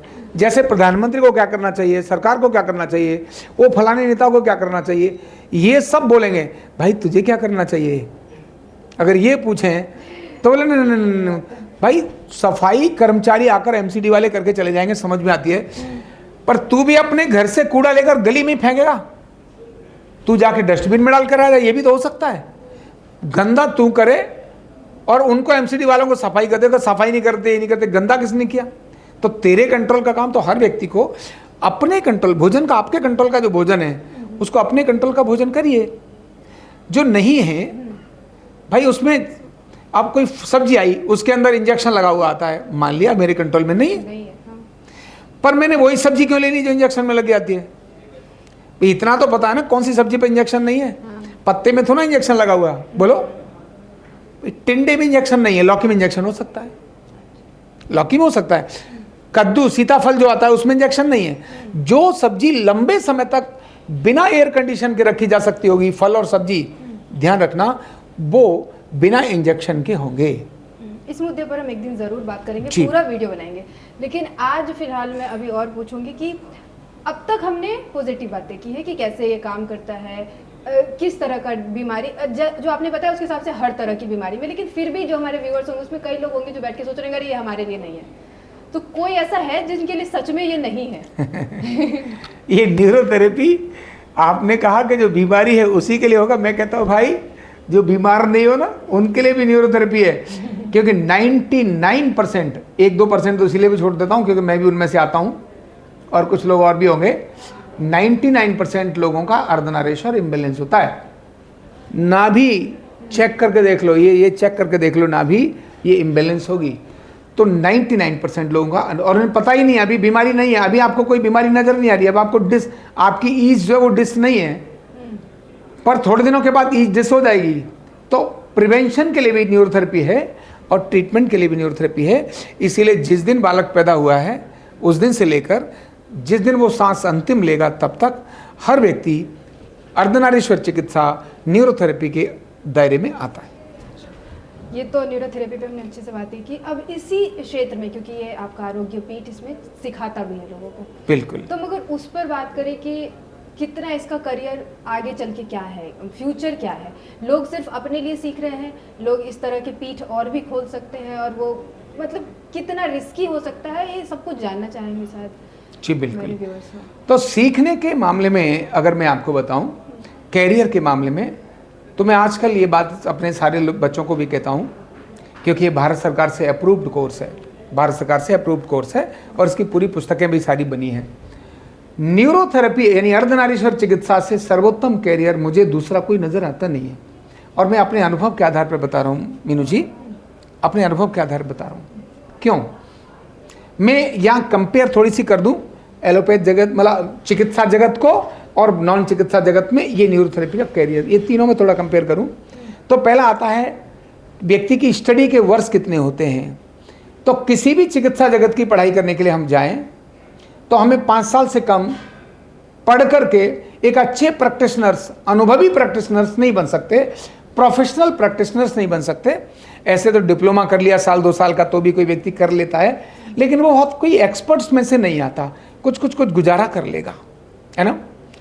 तो 5 साल की पढ़ाई यानी जीवन के, और एलोपैथ में तो 5 साल में कुछ होता नहीं है, जब तक MBBS के बाद MS और MD वगैरह नहीं करेगा, आगे की कोर्सेज नहीं करेगा, तब तक उसको अच्छी कोई जॉब नहीं मिलती है।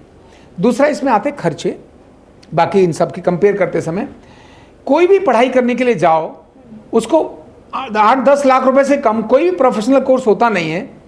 अगर होम्योपैथ जाओ, चाहे नेचुरोपैथी जाओ, चाहे आयुर्वेदा जाओ, चाहे यूनानी जाओ, चाहे सिद्धा जाओ, चाहे किन्हीं में जाओ, इनमें 5-7 लाख रुपए, 8 लाख रुपए कम से कम आपके इतने होते हैं। मैं सरकारी लेवल की बात कर रहा हूँ, प्राइवेट वाले तो 18-20 लाख भी लेते हैं। और एलोपैथ की बात करूँ उसमें तो 20 लाख की भी कोई शुरुआत ही नहीं होती है, 50 लाख से शुरुआत होती है, करोड़ों तक जाता है।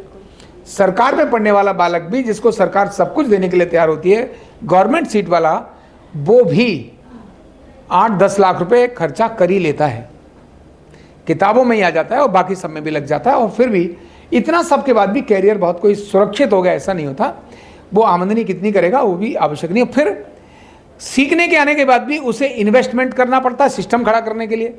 आयुर्वेद वाला है तो उसको भस्म और वगैरह दवाइयाँ चाहिए, बिना उसके चलेगा नहीं। होम्योपैथ वाला है उसको भी दवाइयाँ चाहिए, नेचुरोपैथी वाला है उसको भी सिस्टम खड़ा करने के लिए चाहिए, और एलोपैथ वाले की तो आपको पता ही है कि बिना मशीनों के, बिना दवाओं के तो वो कुछ भी नहीं कर सकता, वो कुछ नहीं कर सकता बिना दवा बिना मशीन के, बिना टेस्ट के बता नहीं सकता, बिना टेस्ट के बता नहीं सकता। तो वहां तो करोड़ों करोड़ रुपए खर्चा लगेगा, उसके बाद वो कहीं कुछ कर पाएगा, इतना ही रहता है। ये चिकित्सा न्यूरोथेरेपी जो है, इसमें न कोई मशीन है, न कोई इसका साइड इफेक्ट है।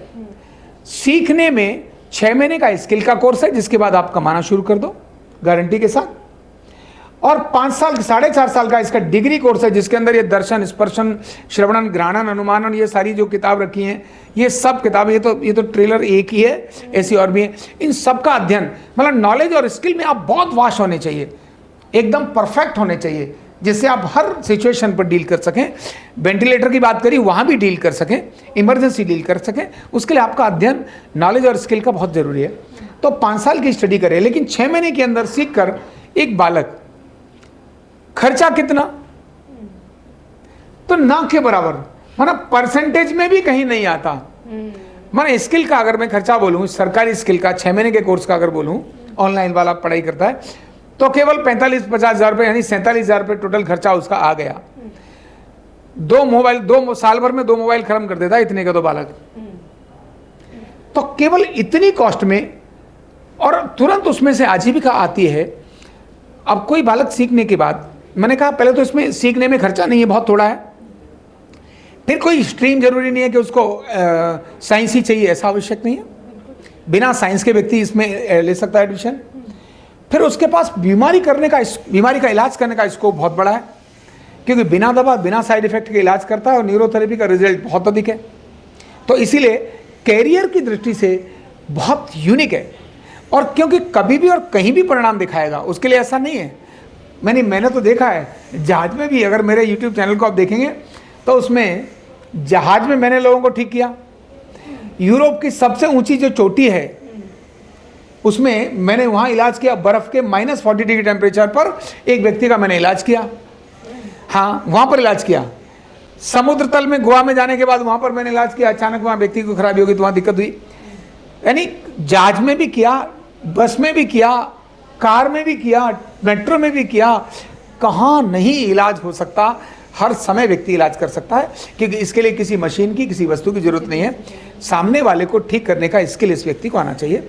तो आज कैरियर का सर्वोत्तम अगर कोई साधन नजर आ रहा है, जो जॉब गारंटी देता है, पक्की गारंटी देता है, जब व्यक्ति को 3 चीजें देता है, व्यक्ति को पैसा भी चाहिए, प्रोफेशनल चाहिए, मान सम्मान भी चाहिए, और आत्मसंतोष भी चाहिए। आत्मसंतोष अगर नहीं होगा तो बीमारी आना शुरू हो जाएंगी।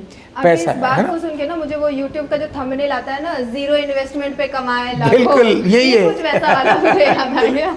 लेकिन मुझे एक सवाल ये पूछना है कि आपने यहाँ आप सिखाते हैं लोगों को, मैंने एक सवाल शुरुआत में पूछा था कि कहाँ लैग कर गया कि हम कम्पीट नहीं कर पा रहे हैं। हाँ। तो यहाँ पे कुछ ऐसा रिसर्च जैसा नहीं है, जैसे मैंने बोला कि लाइफस्टाइल तो ठीक करना मुश्किल है, तो आरोग्य पीठ कुछ ऐसा दे रहा है क्या कि बिना खराब लाइफस्टाइल में भी हम ऐसा हो जाए, तो कुछ रिसर्च हो जाए, कुछ नया आ जाए, ऐसा कुछ है कि या आगे कोई योजना है कि कोई रिसर्च शुरू करें हम, जितना है जो वेलनेस न्यूरोथेरेपी जो भी है, इसमें और भी चीज़ें ऐड हो जाए। इतनी तो है, जैसे डिजीज़ है, ये एक मोटी बुक है, ऐसी और 10 और भी कुछ बच्चे लेके आ रहे हैं, सीख के आ रहे हैं और बोल रहे हैं नहीं इससे भी ज़्यादा हो सकता है, क्योंकि उस पर रिसर्च हो रहे हैं, जैसे एलोपैथिक में होता है। तो है कोई ऑप्शन? हम कंटिन्यू रिसर्च करते हैं। अच्छा। और अपने बच्चों को भी रिसर्च करने का सिखाते हैं। पहले इसका नाम न्यूरोथेरेपी था, फिर वेलनेस न्यूरोथेरेपी का क्रम आया, इसके बाद इसका नाम अर्धनारीश्वर चिकित्सा के रूप में आया। पहले ये अप्रूव नहीं थी क्योंकि फॉर्मल नहीं थी, अब ये फॉर्मल बनी, इनफॉर्मल से फॉर्मल बनी, ये रिसर्च के आधार पर बनी, इसका करिकुलम बना वो रिसर्च के आधार पर बना, ये इतनी मोटी पुस्तक बनी बीमारियों पर, ये रिसर्च के आधार पर बनी। तो रिसर्च तो हम कंटिन्यू करते हैं, तो अध्ययन भी करते हैं और अनुसंधान भी करते हैं, यानी स्टडी भी करते हैं और रिसर्च भी करते हैं और ट्रेनिंग भी करते हैं, उनको सिखाते हैं। तो कंटिन्यू हमारा प्रोसीजर्स जो आज से हम 10 साल यानी 2 साल पहले थे, आज मुझसे बहुत एडवांस हैं, उससे 10 साल पहले थे, उसके 5 साल पहले हम बहुत एडवांस थे। तो हम कंटिन्यू आपने बहुत महत्व की बात कही, रिसर्च तो लाइफ का जरूरी पार्ट है। अपडेट और अपग्रेड अगर नहीं रहेंगे तो एग्जिस्ट नहीं कर सकते, आप चले नहीं कर पाएंगे आप। और करते हैं वो हम बड़ी बड़ी कंपनीज के साथ भी ऐसा होता है, अगर बाटा कुछ नया लेके ना आए तो फिर लोग पहनना बंद कर देंगे। बिल्कुल। नोकिया कहाँ है, चला गया। हाँ। नोकिया ही आया था मोबाइल में, पर उसने अपने को अपडेट और अपग्रेड नहीं किया, एंड्रॉइड में नहीं लेकर आया गया काम से, एंड्रॉइड ने मार दिया उनको। तो इसीलिए अपडेट और अपग्रेड करने से आदमी आगे बढ़ता है। थेरेपी ये अपने आप को अपडेट कर रहा है, कंटिन्यू कर रहा है, हर रोज कर रहा है।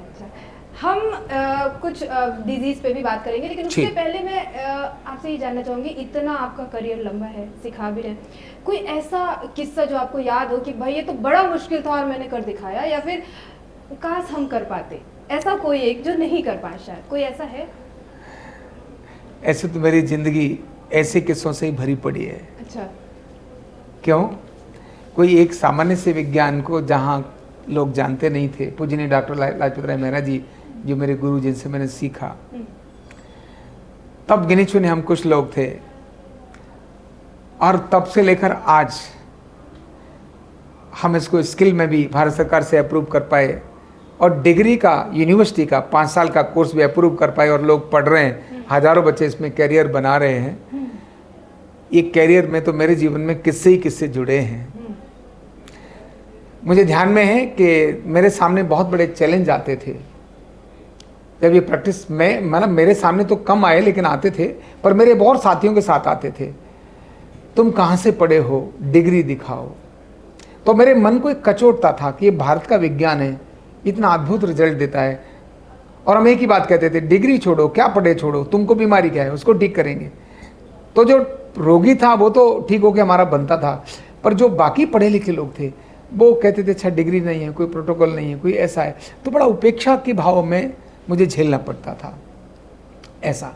फिर अनेक सारे जो हमारे थेरेपिस्ट हैं उनके ऊपर क्वेश्चंस आते थे, तुम प्रैक्टिस कर रहे हो, कहाँ से अप्रूव्ड है ना, क्या कोई आपका सर्टिफिकेशन है, क्या आपका रजिस्ट्रेशन है, ये सब ऐसा चलता रहता था।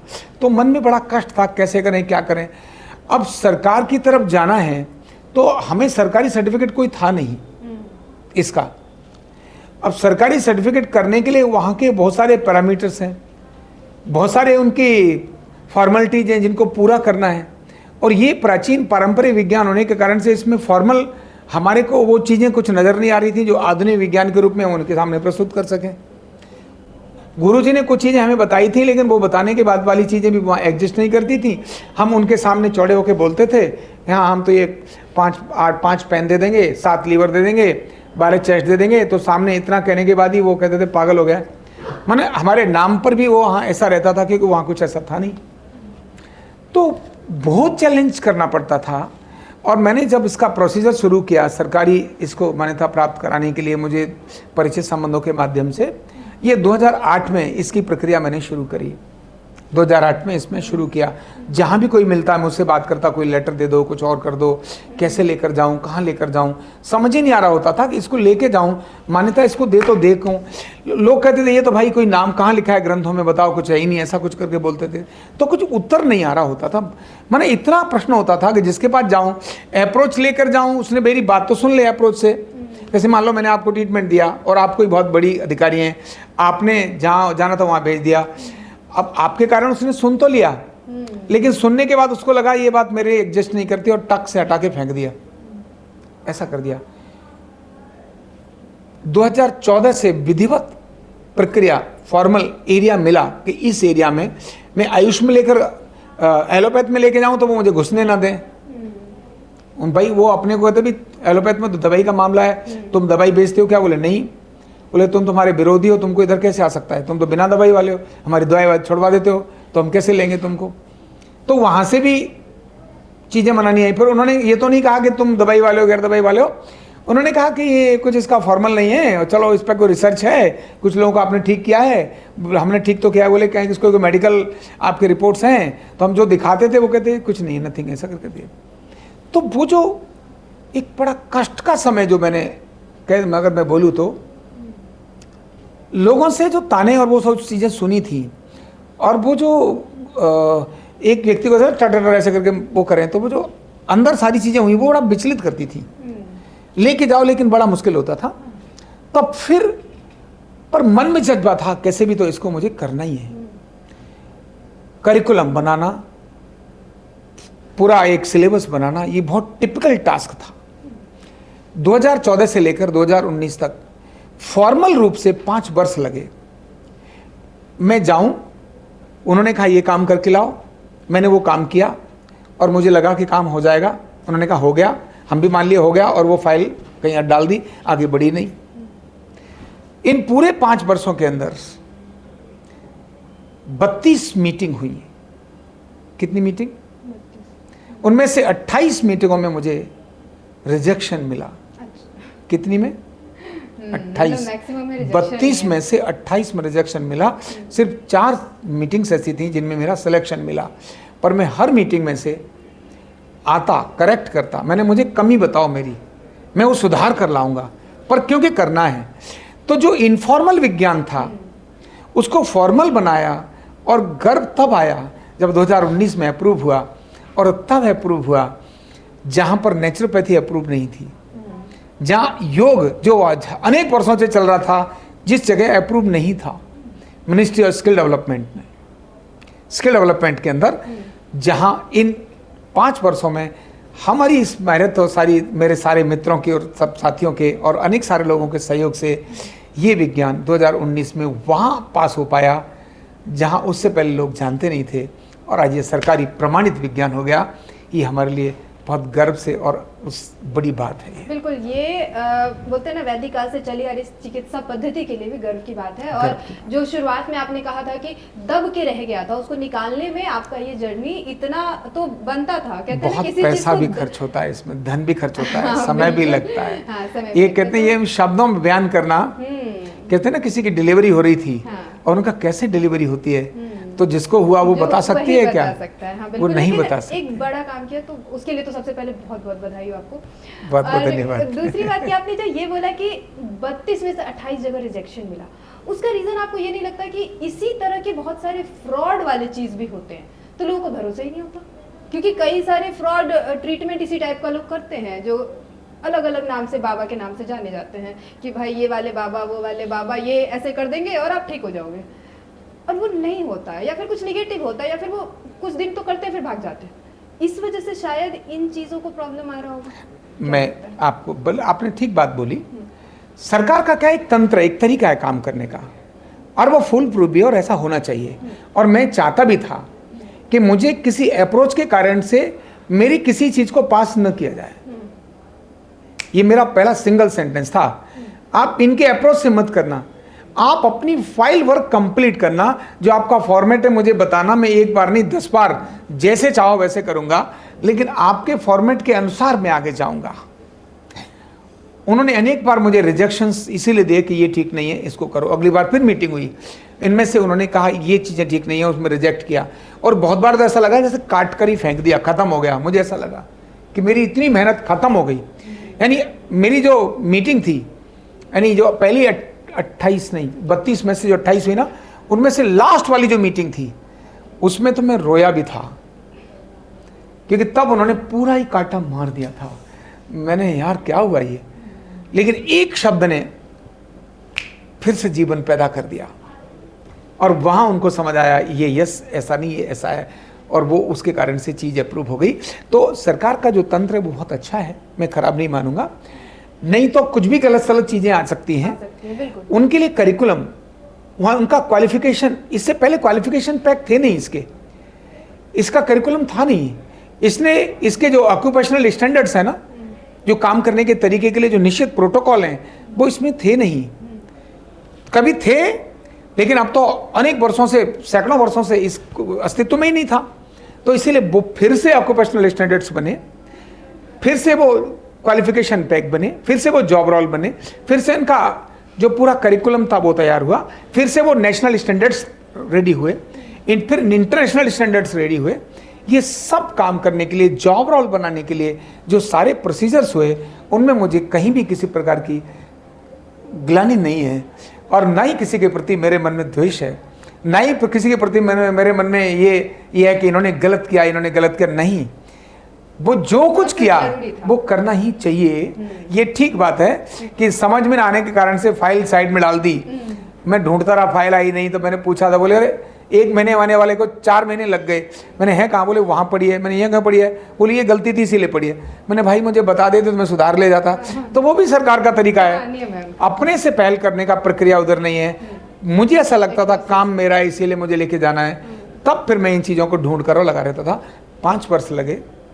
अच्छा, आप राष्ट्रपति भवन में स्वास्थ्य सलाहकार भी थे, ये उसके पहले की बात है जो आपको सर्टिफिकेशन मिला या उसके बाद की? नहीं, ये पहले की बात है। पहले की बात है। तो मैं उन दौरान था 2014 में। अच्छा। सर्टिफिकेशन मिला 2019 में। अच्छा, तो भारत सरकार से ही अप्रूव जो मिला वो 2019 में मिला, लेकिन मैं स्वास्थ्य सलाहकार तो 2014 में ही था।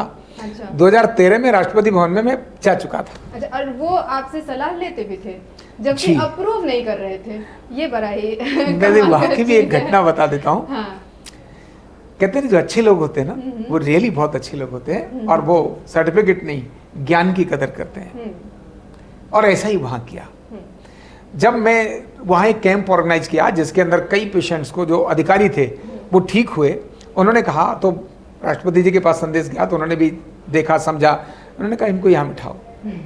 तो कुछ लोग होते हैं तो उन्होंने कहा नहीं ये कोई कागज वागज नहीं है, कोई ऐसा नहीं है, कोई वैसा नहीं है, कोई ऐसा ही मामला है। तो उन्होंने कहा नहीं, इसके पास स्किल है, कोई सर्टिफिकेट नहीं है, कोई बात नहीं, पर ये जो बंदा है ना फ्रॉड नहीं है, ये जेन्युइन है। मतलब केवल मान सर्टिफिकेट तो के आधार पर लिया काम नहीं था, करना चाहिए। मान तो लिया था लेकिन सबूतों के अभाव सबूत में नहीं उसको- था। उसको और बाद में certification उनके नहीं मिला। बाद में उनके मुझे लगता है 5 से ज्यादा पत्र हैं, ऑफिशियल लेटर हैं वहाँ के फिजिशियन टू द प्रेसिडेंट के, वो जो वहाँ के सेक्रेटरी थे उनके, जिन्होंने मेरे लिए अप्रिशिएट किया पेशेंट को देखकर। उन्होंने कहा कि ये जो हम आप रिकॉर्ड करते हैं कि आपने जो इन लोगों को ट्रीटमेंट दिया ये बहुत अद्भुत है। ऐसे ऑफिशियल लेटर्स उन्होंने दिए। अच्छा, और ये काम आया होगा सर्टिफिकेशन में? हाँ, बाद में तो ये सब बहुत कुछ काम आया। हाँ। उससे पहले मैं हाईकोर्ट में बैठता था, वहाँ जजेस अपने लिए ट्रीटमेंट के लिए बुलाते थे मुझे। 5 साल बैठा, उसके बाद राष्ट्रपति भवन 5 साल बैठा। ये बड़ा ही एक अजीब सी बात है कि भारत की ही पद्धति है, इतनी पुरानी वैदिक पद्धति है, और अपने आप को प्रूफ करने में जो आपको सर्टिफिकेशन देंगे वो भी इस्तेमाल कर रहे हैं, भरोसा भी है, लेकिन प्रूफ करवाना एक बहुत चैलेंजिंग वर्क हो जाता है। और आज जब प्रूफ हो गया तो मुझे नहीं लगता कि शक करने का कोई भी एक भी मुद्दा बनता है यहाँ पे कि हाँ भाई इस वजह से हम शक करेंगे, क्योंकि प्रूफ किया है आपने और उसके पहले काम कर चुके हैं, काम करके प्रूफ किया है। अब काम से ही हम- प्रूफ किया। हाँ, काम करके, और वो भी उस लेवल पे पहुंच के काम किया आपने कि जो आपको अप्रूव नहीं कर रहे हैं वही आपकी मदद ले रहे हैं। कहीं ना कहीं सत्ता की बात है। वैसे आपको बताऊं, भगवान ने ऐसा क्रम डाला इसके साथ कि जहां जहां इसमें हर्डल्स आ रहे थे ना, उसने वहीं हर्डल वाले व्यक्ति को ही बीमार बनाकर उसके घर वाले को मेरे पास भेजा, और वो जो ठीक हुए तो उनके ट्रस्ट ने बाकी सब लोगों को सुपरसीड किया। उन्होंने कहा नहीं, ये मुझे पता है, ये विज्ञान अच्छा है, तुम जो बोल रहे हो तुमने अनुभव नहीं किया है, क्योंकि ये तब तक इन सब के अनुभव का पार्ट था नहीं, ना नॉलेज का था ना एक्सपीरियंस का था। हाँ, अब हमने बहुत ज़्यादा इन बारों में बात कर ली, और अब मुझे लगता है कि लोगों को भरोसा हो जाना चाहिए। अगर अब भी नहीं हुआ है तो अब हम डिजीज़ पर बात करेंगे और थोड़ा बहुत जानने की कोशिश करेंगे कि आप घर बैठे उन चीज़ों का ट्राई कैसे कर सकते हैं। अभी जो सबसे ज़्यादा प्रॉब्लम है लाइफस्टाइल की वजह से, कोलेस्ट्रॉल वो बढ़ जाता है, हर किसी का, बच्चों का बढ़ जाता है। जो आपने बोला फैटी लिवर, ये तो बड़ा ही कॉमन सा है। मुझे लगता है कि अगर मैं अपना लिवर टेस्ट करवा लूँ वहाँ भी फैटी लिवर आ जाएगा, भले मेरे में फैट नहीं है लेकिन लिवर में ज़रूर होगा फैट। तो ब्लड प्रेशर की समस्या, क्योंकि गुस्सा बहुत आता है आजकल, ये भागदौड़ की ज़िंदगी, ब्लड प्रेशर और फिर डायबिटीज़, ये 3 ऐसी बीमारियाँ हैं जो बहुत ज़्यादा इफेक्ट भी कर रहा है। तो अगर कोई घर बैठे भी देख रहा है, उसको भरोसा नहीं हो रहा और उससे लगता है कि यार बहुत स्ट्रेस है, क्या करे? न्यूरोथेरेपी कराओ, ये अर्धनारीश्वर चिकित्सा आपके स्ट्रेस को भी भगा देगा, आपके लीवर के फैट को भी ठीक कर देगा, कोलेस्ट्रॉल को भी ठीक कर देगा।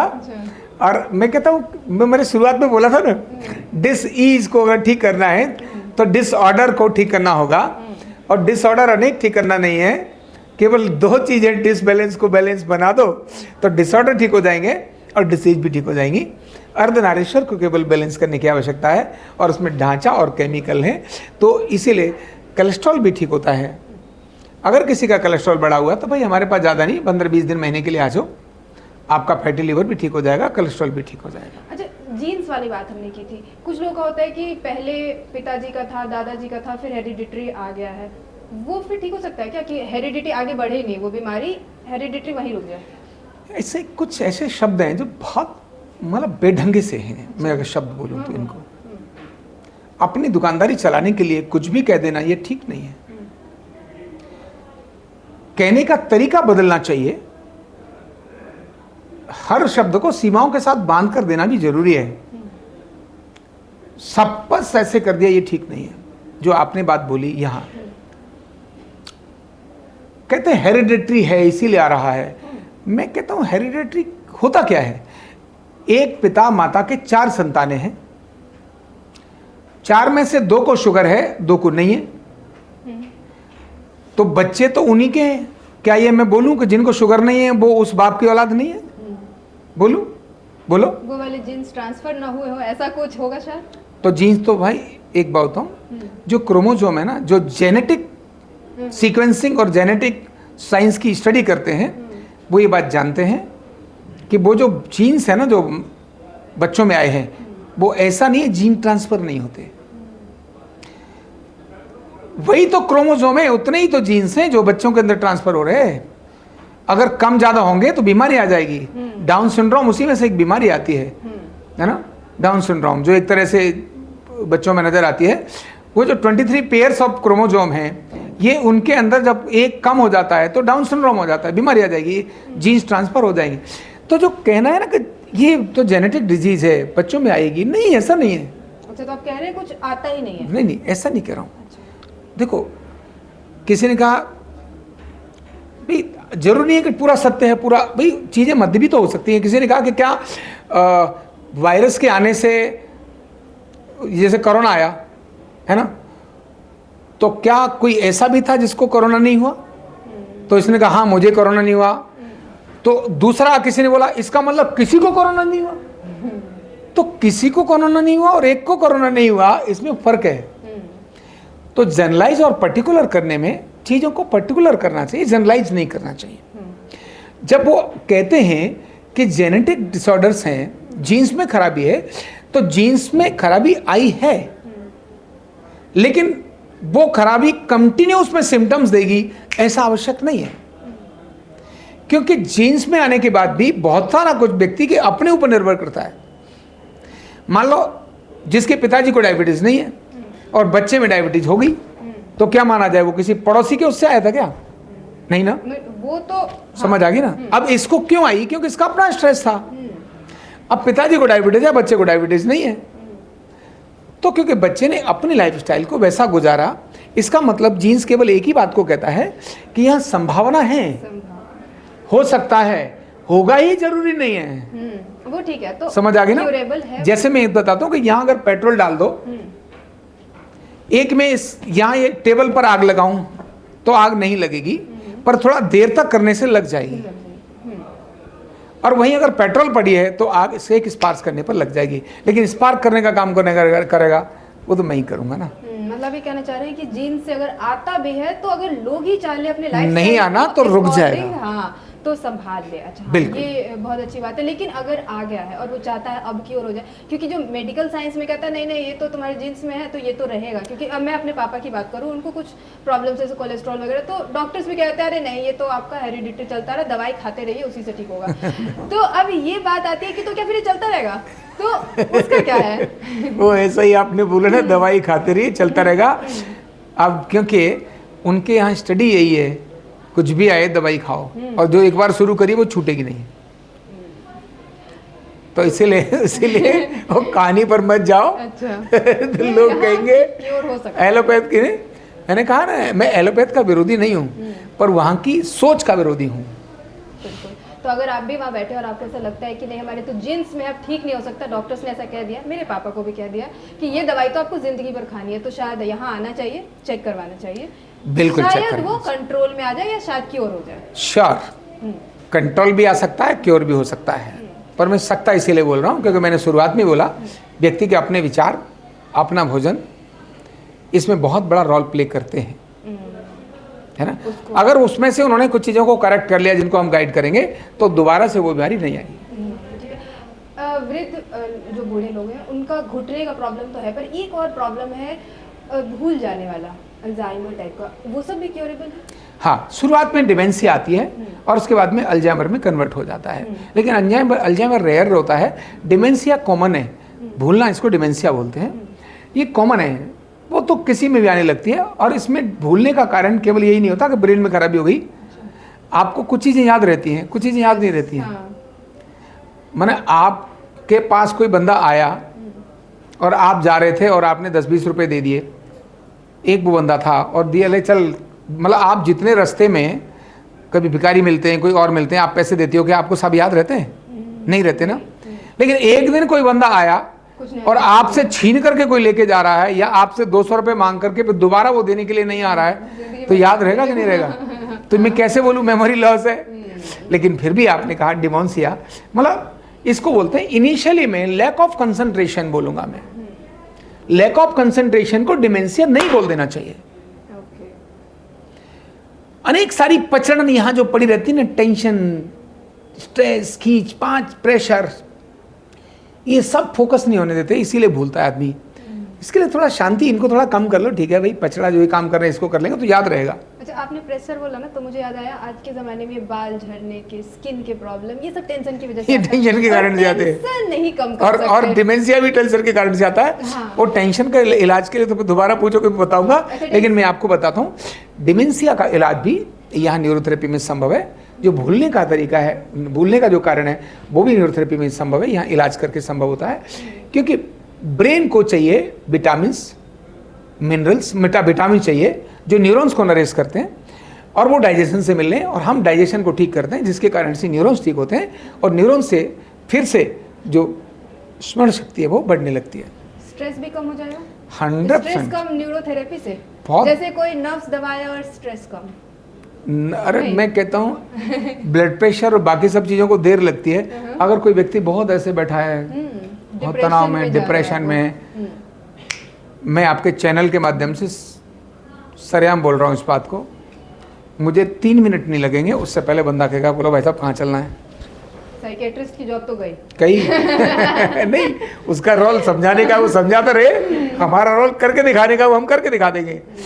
मानी जब मुझे जादू दिखाना होता है किसी व्यक्ति को, तो मुझे सेकंड्स लगते हैं उस काम को करके दिखाने में।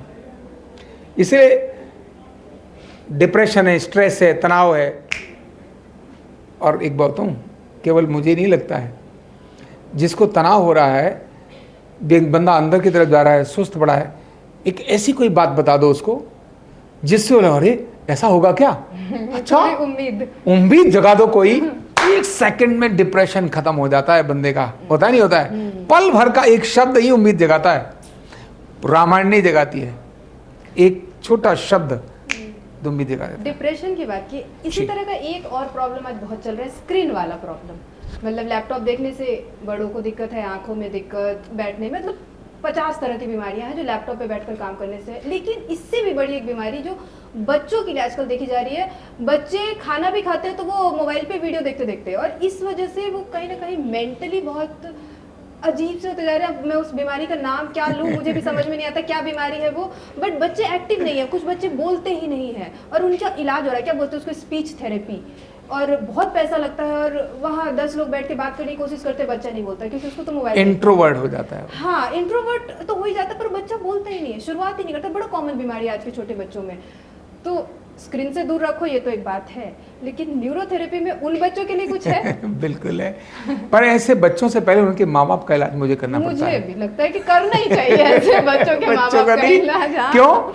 उस बच्चे को उसकी जो प्यारी माँ है, जो पहले चाहती थी मेरे घर में कोई रूपवान मेरा बेटा और बेटी होने चाहिए, पहला बच्चा हो जाए, कितना बढ़िया है। और बालक जब पैदा हुआ, ध्यान रखना कि आखिर बच्चा मोबाइल पर जाता क्यों है, ये बहुत जरूरी है। ये अलग से बता देना लोगों को, मेरे इस संदेश को, कि बच्चा मोबाइल पर जाता क्यों है। उसमें जाने का कारण उसकी माँ होती है। अच्छा। क्योंकि बच्चा, जैसे ही बच्चा 2 साल का 3 साल का होता है, ऐसे तो बच्चे को छोटे से ही वो उसके कान के बराबर रख देते, मम्मा बेटा पापा को बात कर रहा है, पापा, वो पप्पा कुछ नहीं जानता, खिलाने में मेहनत ना, हाँ माने कुछ भी नहीं जानता, फिर भी मोबाइल उसके साथ रख देते हैं। दूर बैठा बाप बच्चा, और ये बच्चा बैठा है, बच्चा है केवल अभी 1 महीने का, इसको पता ही नहीं पापा क्या होता, मम्मी क्या होती है। फिर भी उसका स्पीकर खोल के बोल वो खुद रही है, बच्चे की तरफ से अपने उसके हस्बैंड को या किसी को सुना रही है। वो कह रहे हैं और बेटा, हाँ देखो बोल रहा है पापा, और देखो बोला इसने पापा, अच्छा ये कुछ बोला, अच्छा अच्छा अच्छा, हाँ क्या कह रहा है, आ जाओ, अपने मन की बात बोल रही है बच्चे के साथ बैठाकर, आ जाओ ऐसे कर रही है।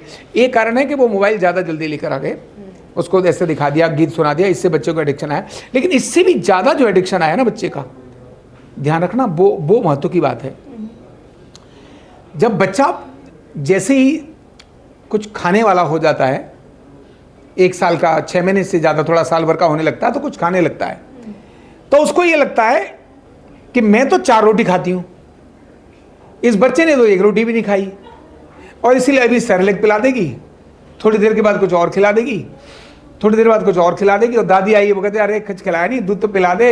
उसको ये लगता है कि भूखा न मर रहे।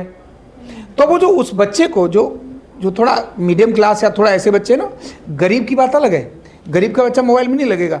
कोई भी झाड़ू लगाने वाली या सड़क पर काम करने वाली महिला का मोबाइल में है बच्चा? नहीं है, ये उसका है जिसके घर में भोजन है।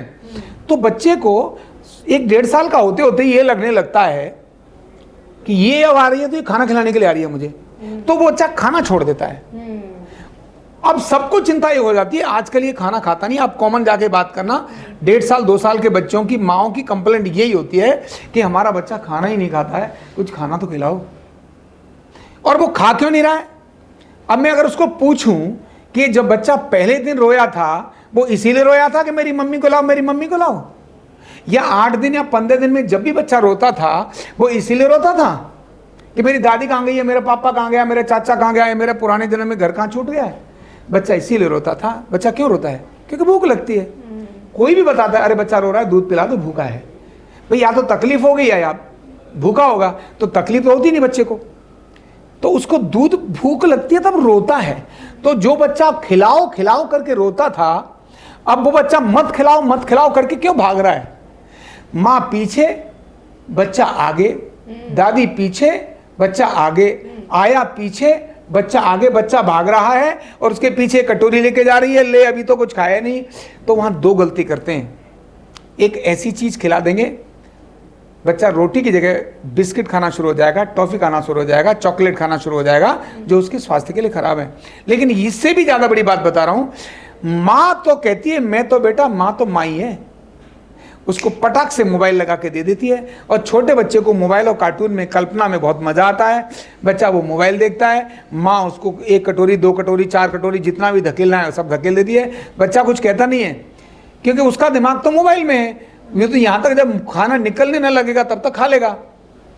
छोटा बच्चा तो ऐसा ही है, उसको तो पता ही नहीं। और ये तो खाने के लिए कुछ भी खाता है बच्चा तो प्लास्टिक की चीजें भी खा लेता है। छोटा बच्चा देखो इस किताब को भी खा जाएगा, खाता है। लेकिन जब वो खाने लायक हो जाता है तब उसको जो जितना खिलाने की, वो बार बार खिलाओ करके डालते हैं। इसके कारण से बच्चा नहीं खाता, और नहीं खाने पर भी खिलाने के लिए जो मोबाइल हाथ में दे देते हैं, बच्चा मोबाइल देखता है। अब मोबाइल से 2 फायदे हो गए, एक तो माँ को तंग नहीं करेगा, तो माँ अपने आराम से अपना जो भी कर रही है, माँ भी अपना टीवी देख रही है क्योंकि बच्चा कहाँ लगा है, मोबाइल में लगा है, तो माँ सुखी हो गई, खाने का झंझट खत्म हो गया, जब चाहो तब खिला दो। तो ऐसा करने के कारण से बच्चे को मोबाइल की एडिक्शन पड़ती है। हाँ, ये तो प्रॉब्लम है। इसी का सलूशन है क्या न्यूरोथेरेपी हाँ, इसीलिए पहले माँ बाप को ट्रीटमेंट देना पड़ता है और उसके बाद बच्चे को ट्रीटमेंट देना पड़ता है, और इसका सॉल्यूशन न्यूरोथेरेपी में है। मतलब ऐसा कोई बच्चा अगर गारंटी के साथ है। अच्छा, अगर ऐसा कोई बच्चा किसी के घर में है जो खाने से भाग रहा है, बोलना नहीं चाहता, और मोबाइल के, हमारे यहाँ बच्चों में बहुत बड़ा, बच्चों पर तो हमने पूरी एक बुक लिखी है, अच्छा, पेडियाट्रिक डिसऑर्डर्स। उसमें बच्चों के ये डिसऑर्डर्स भी लिखे हैं जिनके कारण से अब बच्चे को उसका समाधान भी होगा। तो बच्चा खाना नहीं खाता हो, बच्चा बोलता नहीं हो, बच्चा मेंटली रिटार्टेड हो, बच्चा सुनता नहीं हो, है ना, बच्चा फिजिकली ठीक नहीं हो, मतलब कहीं हाथ पैर टेढ़े हैं, बच्चे की स्पीच ठीक नहीं है, इन सब प्रकार की बीमारियों का समाधान मैं अगर बोलूँ सिर्फ, तो ये बड़ी बात नहीं होगी, सिर्फ फिर से बोल रहा हूँ, अर्धनारीश्वर चिकित्सा न्यूरोथेरेपी ही है कि उन बच्चों को दवाई खिला के तो खराब हो सकते हैं, और कुछ चीज़ें हैं वहाँ इतना दिखे नहीं। तो इसीलिए ये वेलनेस चिकित्सा, अर्धनारीश्वर चिकित्सा इन सारे ऐसे बच्चों के लिए बहुत उपयोगी है। इस पद्धति में दवाई का तो इस्तेमाल होता नहीं है, छोटे बच्चों से कैसे करवाएंगे? नहीं, हम तो दवाई देते ही नहीं। हाँ, तो कैसे छोटे बच्चे करते हैं? हाँ, ये सब कर लेते हैं कि हाँ? नहीं, हमने बच्चों ने थोड़ा ना करना है। हाँ। हमारा तो थेरेपिस्ट है ना, वो बैठ करके जो भी करना होता है वो करता है। अच्छा, बच्चे और को खेलते थोड़ा खेलते खेल कर रहा देता है, हाँ। बच्चा खेलता रहता है, ट्रीटमेंट हो जाता है। खेलते खेलते मतलब इस तरह के बच्चों का भी इलाज हो सकता है। अब एक सवाल जो अभी भी लोगों को अगर अभी भी शक है, तो मुझे लगता है कि सर दर्द का बीमारी तो हर किसी को है, आज तो छोटे बच्चों में भी है। कोई ऐसा एक पॉइंट बता दीजिए जिससे सर दर्द ठीक हो जाए। हम भी ऑफिस में बैठे रहते हैं, सर दर्द हो जाता है, आज वो पॉइंट लाइव ही बता दीजिए, किसी का सर दर्द ही ठीक हो जाए। तो मुझे कभी सर दर्द के बारे में बताना पड़ता है ना, तो सर दर्द अगर मुझे सामने बहुत सारे लोग खड़े हों या बैठे हों और मुझे कहना हो कि किसी बीमारी में तकलीफ है और जिसका तुरंत जो कोई बीमारी है जिसका इलाज तुरंत कर सकते हैं, तो उसमें सिर दर्द सबसे यूनिक है और वो मात्र 2 से 3 मिनट में ठीक हो जाता है। आपको मैं पॉइंट सिखा देता हूँ और आपके दर्शक भी उसको करें तो ज़्यादा अच्छा होगा, जिसको खुद किया जा सकता है। सिर का सर्कुलेशन नॉर्मल करना है, अपने हाथों से ही किया जा सकता है, बहुत सिंपल तरीका है सिर का सर्कुलेशन ठीक करना है। इसके लिए सिर के पीछे जो खोपड़ी है ना, जहाँ खोपड़ी है, खोपड़ी जहाँ मसल्स और हड्डी जहाँ इकट्ठी होती है, कानों से लेकर के बीच तक, अगर अपना भी हाथ लगाओ तो बीच में नजर आएगा एक बीच का ठिकाना। ये बीच वाले ठिकाने पर और आगे वाले ठिकाने पर एक साथ यहाँ पर प्रेशर दें हम लगभग 8-10 सेकंड के लिए। ये देने के बाद फिर यहाँ से ऐसे इस जगह पर यहाँ ऐसे करें, थोड़ा सा यहाँ से पीछे लेकर कान की तरफ लेकर जाएं और ये जो खोपड़ी वाला एरिया है, ये वाला एरिया, इस एरिया पर यहाँ 1 2 3 4 और ये 5वां 5, ये 3 बार ऐसे कर लें। इसके बाद हल्की सी यहाँ ऐसे रबिंग कर लें बस, और ऐसे करके सिर को ऐसे पीछे की तरफ ऐसे करें, लग रहा है ऐसे भाग जाता है। इतनी देर लगती है। कितनी बार करना है? एक बार? एक बार में ही गधा। चलते चलते मैं एक आखिरी सवाल फिर से पूछूंगी, ये भी बता दीजिए, स्ट्रेस कम कैसे करती है? कौन सा पॉइंट दबाएं कि स्ट्रेस कम हो जाए? ऑफिस में बड़ा स्ट्रेस होता है हम लोगों को, तो कैसे कम करना है उसको? ऐसा है, स्ट्रेस लेने की जगह देना शुरू करो।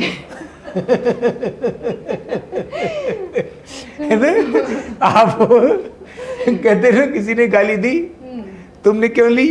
भाई किसी ने गाली दी, अगर तुमने ली तो स्ट्रेस हो गया। तो एक यूनिक न्यूरोथेरेपी का पॉइंट है, स्ट्रेस कोई देता है तभी तो लेते हो, लेना बंद कर दो। लेकिन अब तो ले लिया, अब बताइए उसका इलाज क्या है? तो एड्रिनल ग्लैंड को एक्टिवेट करने से स्ट्रेस ठीक हो जाता है। ऐसा ही कुछ भी दुपट्टा या कागज ले लीजिए और ये एड्रिनल ग्लैंड हमारी इस जगह पर होता है, यहाँ, ये यहाँ, और यहाँ ऐसे टॉवल लेकर यहाँ 6 बार यहाँ रबिंग करिए, 2 इंच नीचे 6 बार यहाँ करिए और 2 इंच नीचे 6 बार यहाँ रबिंग करिए, फिर से दोबारा इसी सीक्वेंस को कर दीजिए। इतना करने से शरीर में एड्रेनलिन एक्टिवेट होते हैं और एड्रेनलिन जो हार्मोन है ये स्ट्रेस को नॉर्मल कर देते हैं। मुझे लगता है कि ये 2 चीज़ें आपको अभी भी ज़रूरत पड़ रही होगी शायद, और अगर अभी भी शक है कि क्या है ये, इतना लंबा वीडियो देखने के बाद भी आपको शक है, तो एक बार ट्राई ज़रूर कीजिए। मैं भी घर जाके ट्राई करूँगी एक बार इसको, मुझे स्ट्रेस होने दीजिए थोड़ा सा, मैं पक्का स्ट्रेस वाला ट्राई करूँगी। और ये वैदिक पद्धति है, इसको आगे बढ़ाना हमारा भी जिम्मेदारी है। सही बोला, शुरुआत में ही आचार्य जी ने बताया कि कहीं ना कहीं से दबाया गया है। तो मैं ये नहीं कहती कि आंख बंद करके भरोसा कीजिए, फिर भरोसा कीजिए, और अगर कोई सवाल आता है आपके मन में तो कमेंट करके हमें बताइए, ताकि अगली बार हम फिर आए और फिर आचार्य जी के सामने बैठकर वो सवाल रख सके कि ये प्रॉब्लम तो सॉल्व नहीं हुआ, या फिर इनका ये सवाल था, क्या करना है। तो वो ज़रूर कमेंट करके आप बताइएगा हमें, ताकि जो बातें यहाँ हुई है उस पर आप भरोसा कर सकें, और जो एलोपैथी और जो दवाई के साइड इफ़ेक्ट्स हैं उससे आप खुद को भी बचा सकें, और समाज में एक बोलते हैं कि चिकित्सा के थ्रू सच में लोगों का निवारण हो सके। ये नहीं कि एक निवारण हुआ, दूसरा अब कुछ नया शुरू हो गया कि अब अगला दवाई खाएंगे। तो इस तरफ बढ़ने की ज़रूरत है, एक बार ट्राई ज़रूर कीजिएगा। और आगे अभी हम आपको आरोग्य पीठ में किस तरह से उपचार हो रहा है वो भी दिखाएंगे, लेकिन फिलहाल आपको जो सब ये मिल गया है कि हाँ भाई अब तो आप गवर्नमेंट अप्रूव्ड हैं, उसके लिए बहुत बहुत बधाई। और ये हमारे लिए बहुत गर्व की बात है कि वैदिक पद्धति को आप आगे बढ़ा रहे हैं, इसमें आगे बढ़े, हम सब आपके साथ हैं। हम कोशिश करेंगे कि ऐसे वीडियोस और लेकर आते रहें ताकि ये और प्रचार प्रसार हो और लोग इससे अवेयर हो, क्योंकि सबसे ज़्यादा ज़रूरत अभी इसी की है जहाँ तक मुझे लग रहा है। लेकिन फिलहाल मुझे सिटीजन पोस्ट पे अभी यहीं पर इजाज़त दें, हम आगे फिर मिलेंगे। शुक्रिया। बिल्कुल, बहुत बहुत धन्यवाद। आपका ये सिटीजन पोस्ट चैनल ये लोगों के कल्याण का कारण बने, लोगों के शारीरिक और मानसिक आरोग्य के साथ साथ उनकी समृद्धि का कारण बने, इसके लिए मैं बहुत बहुत शुभकामना देता हूँ। बहुत बहुत धन्यवाद।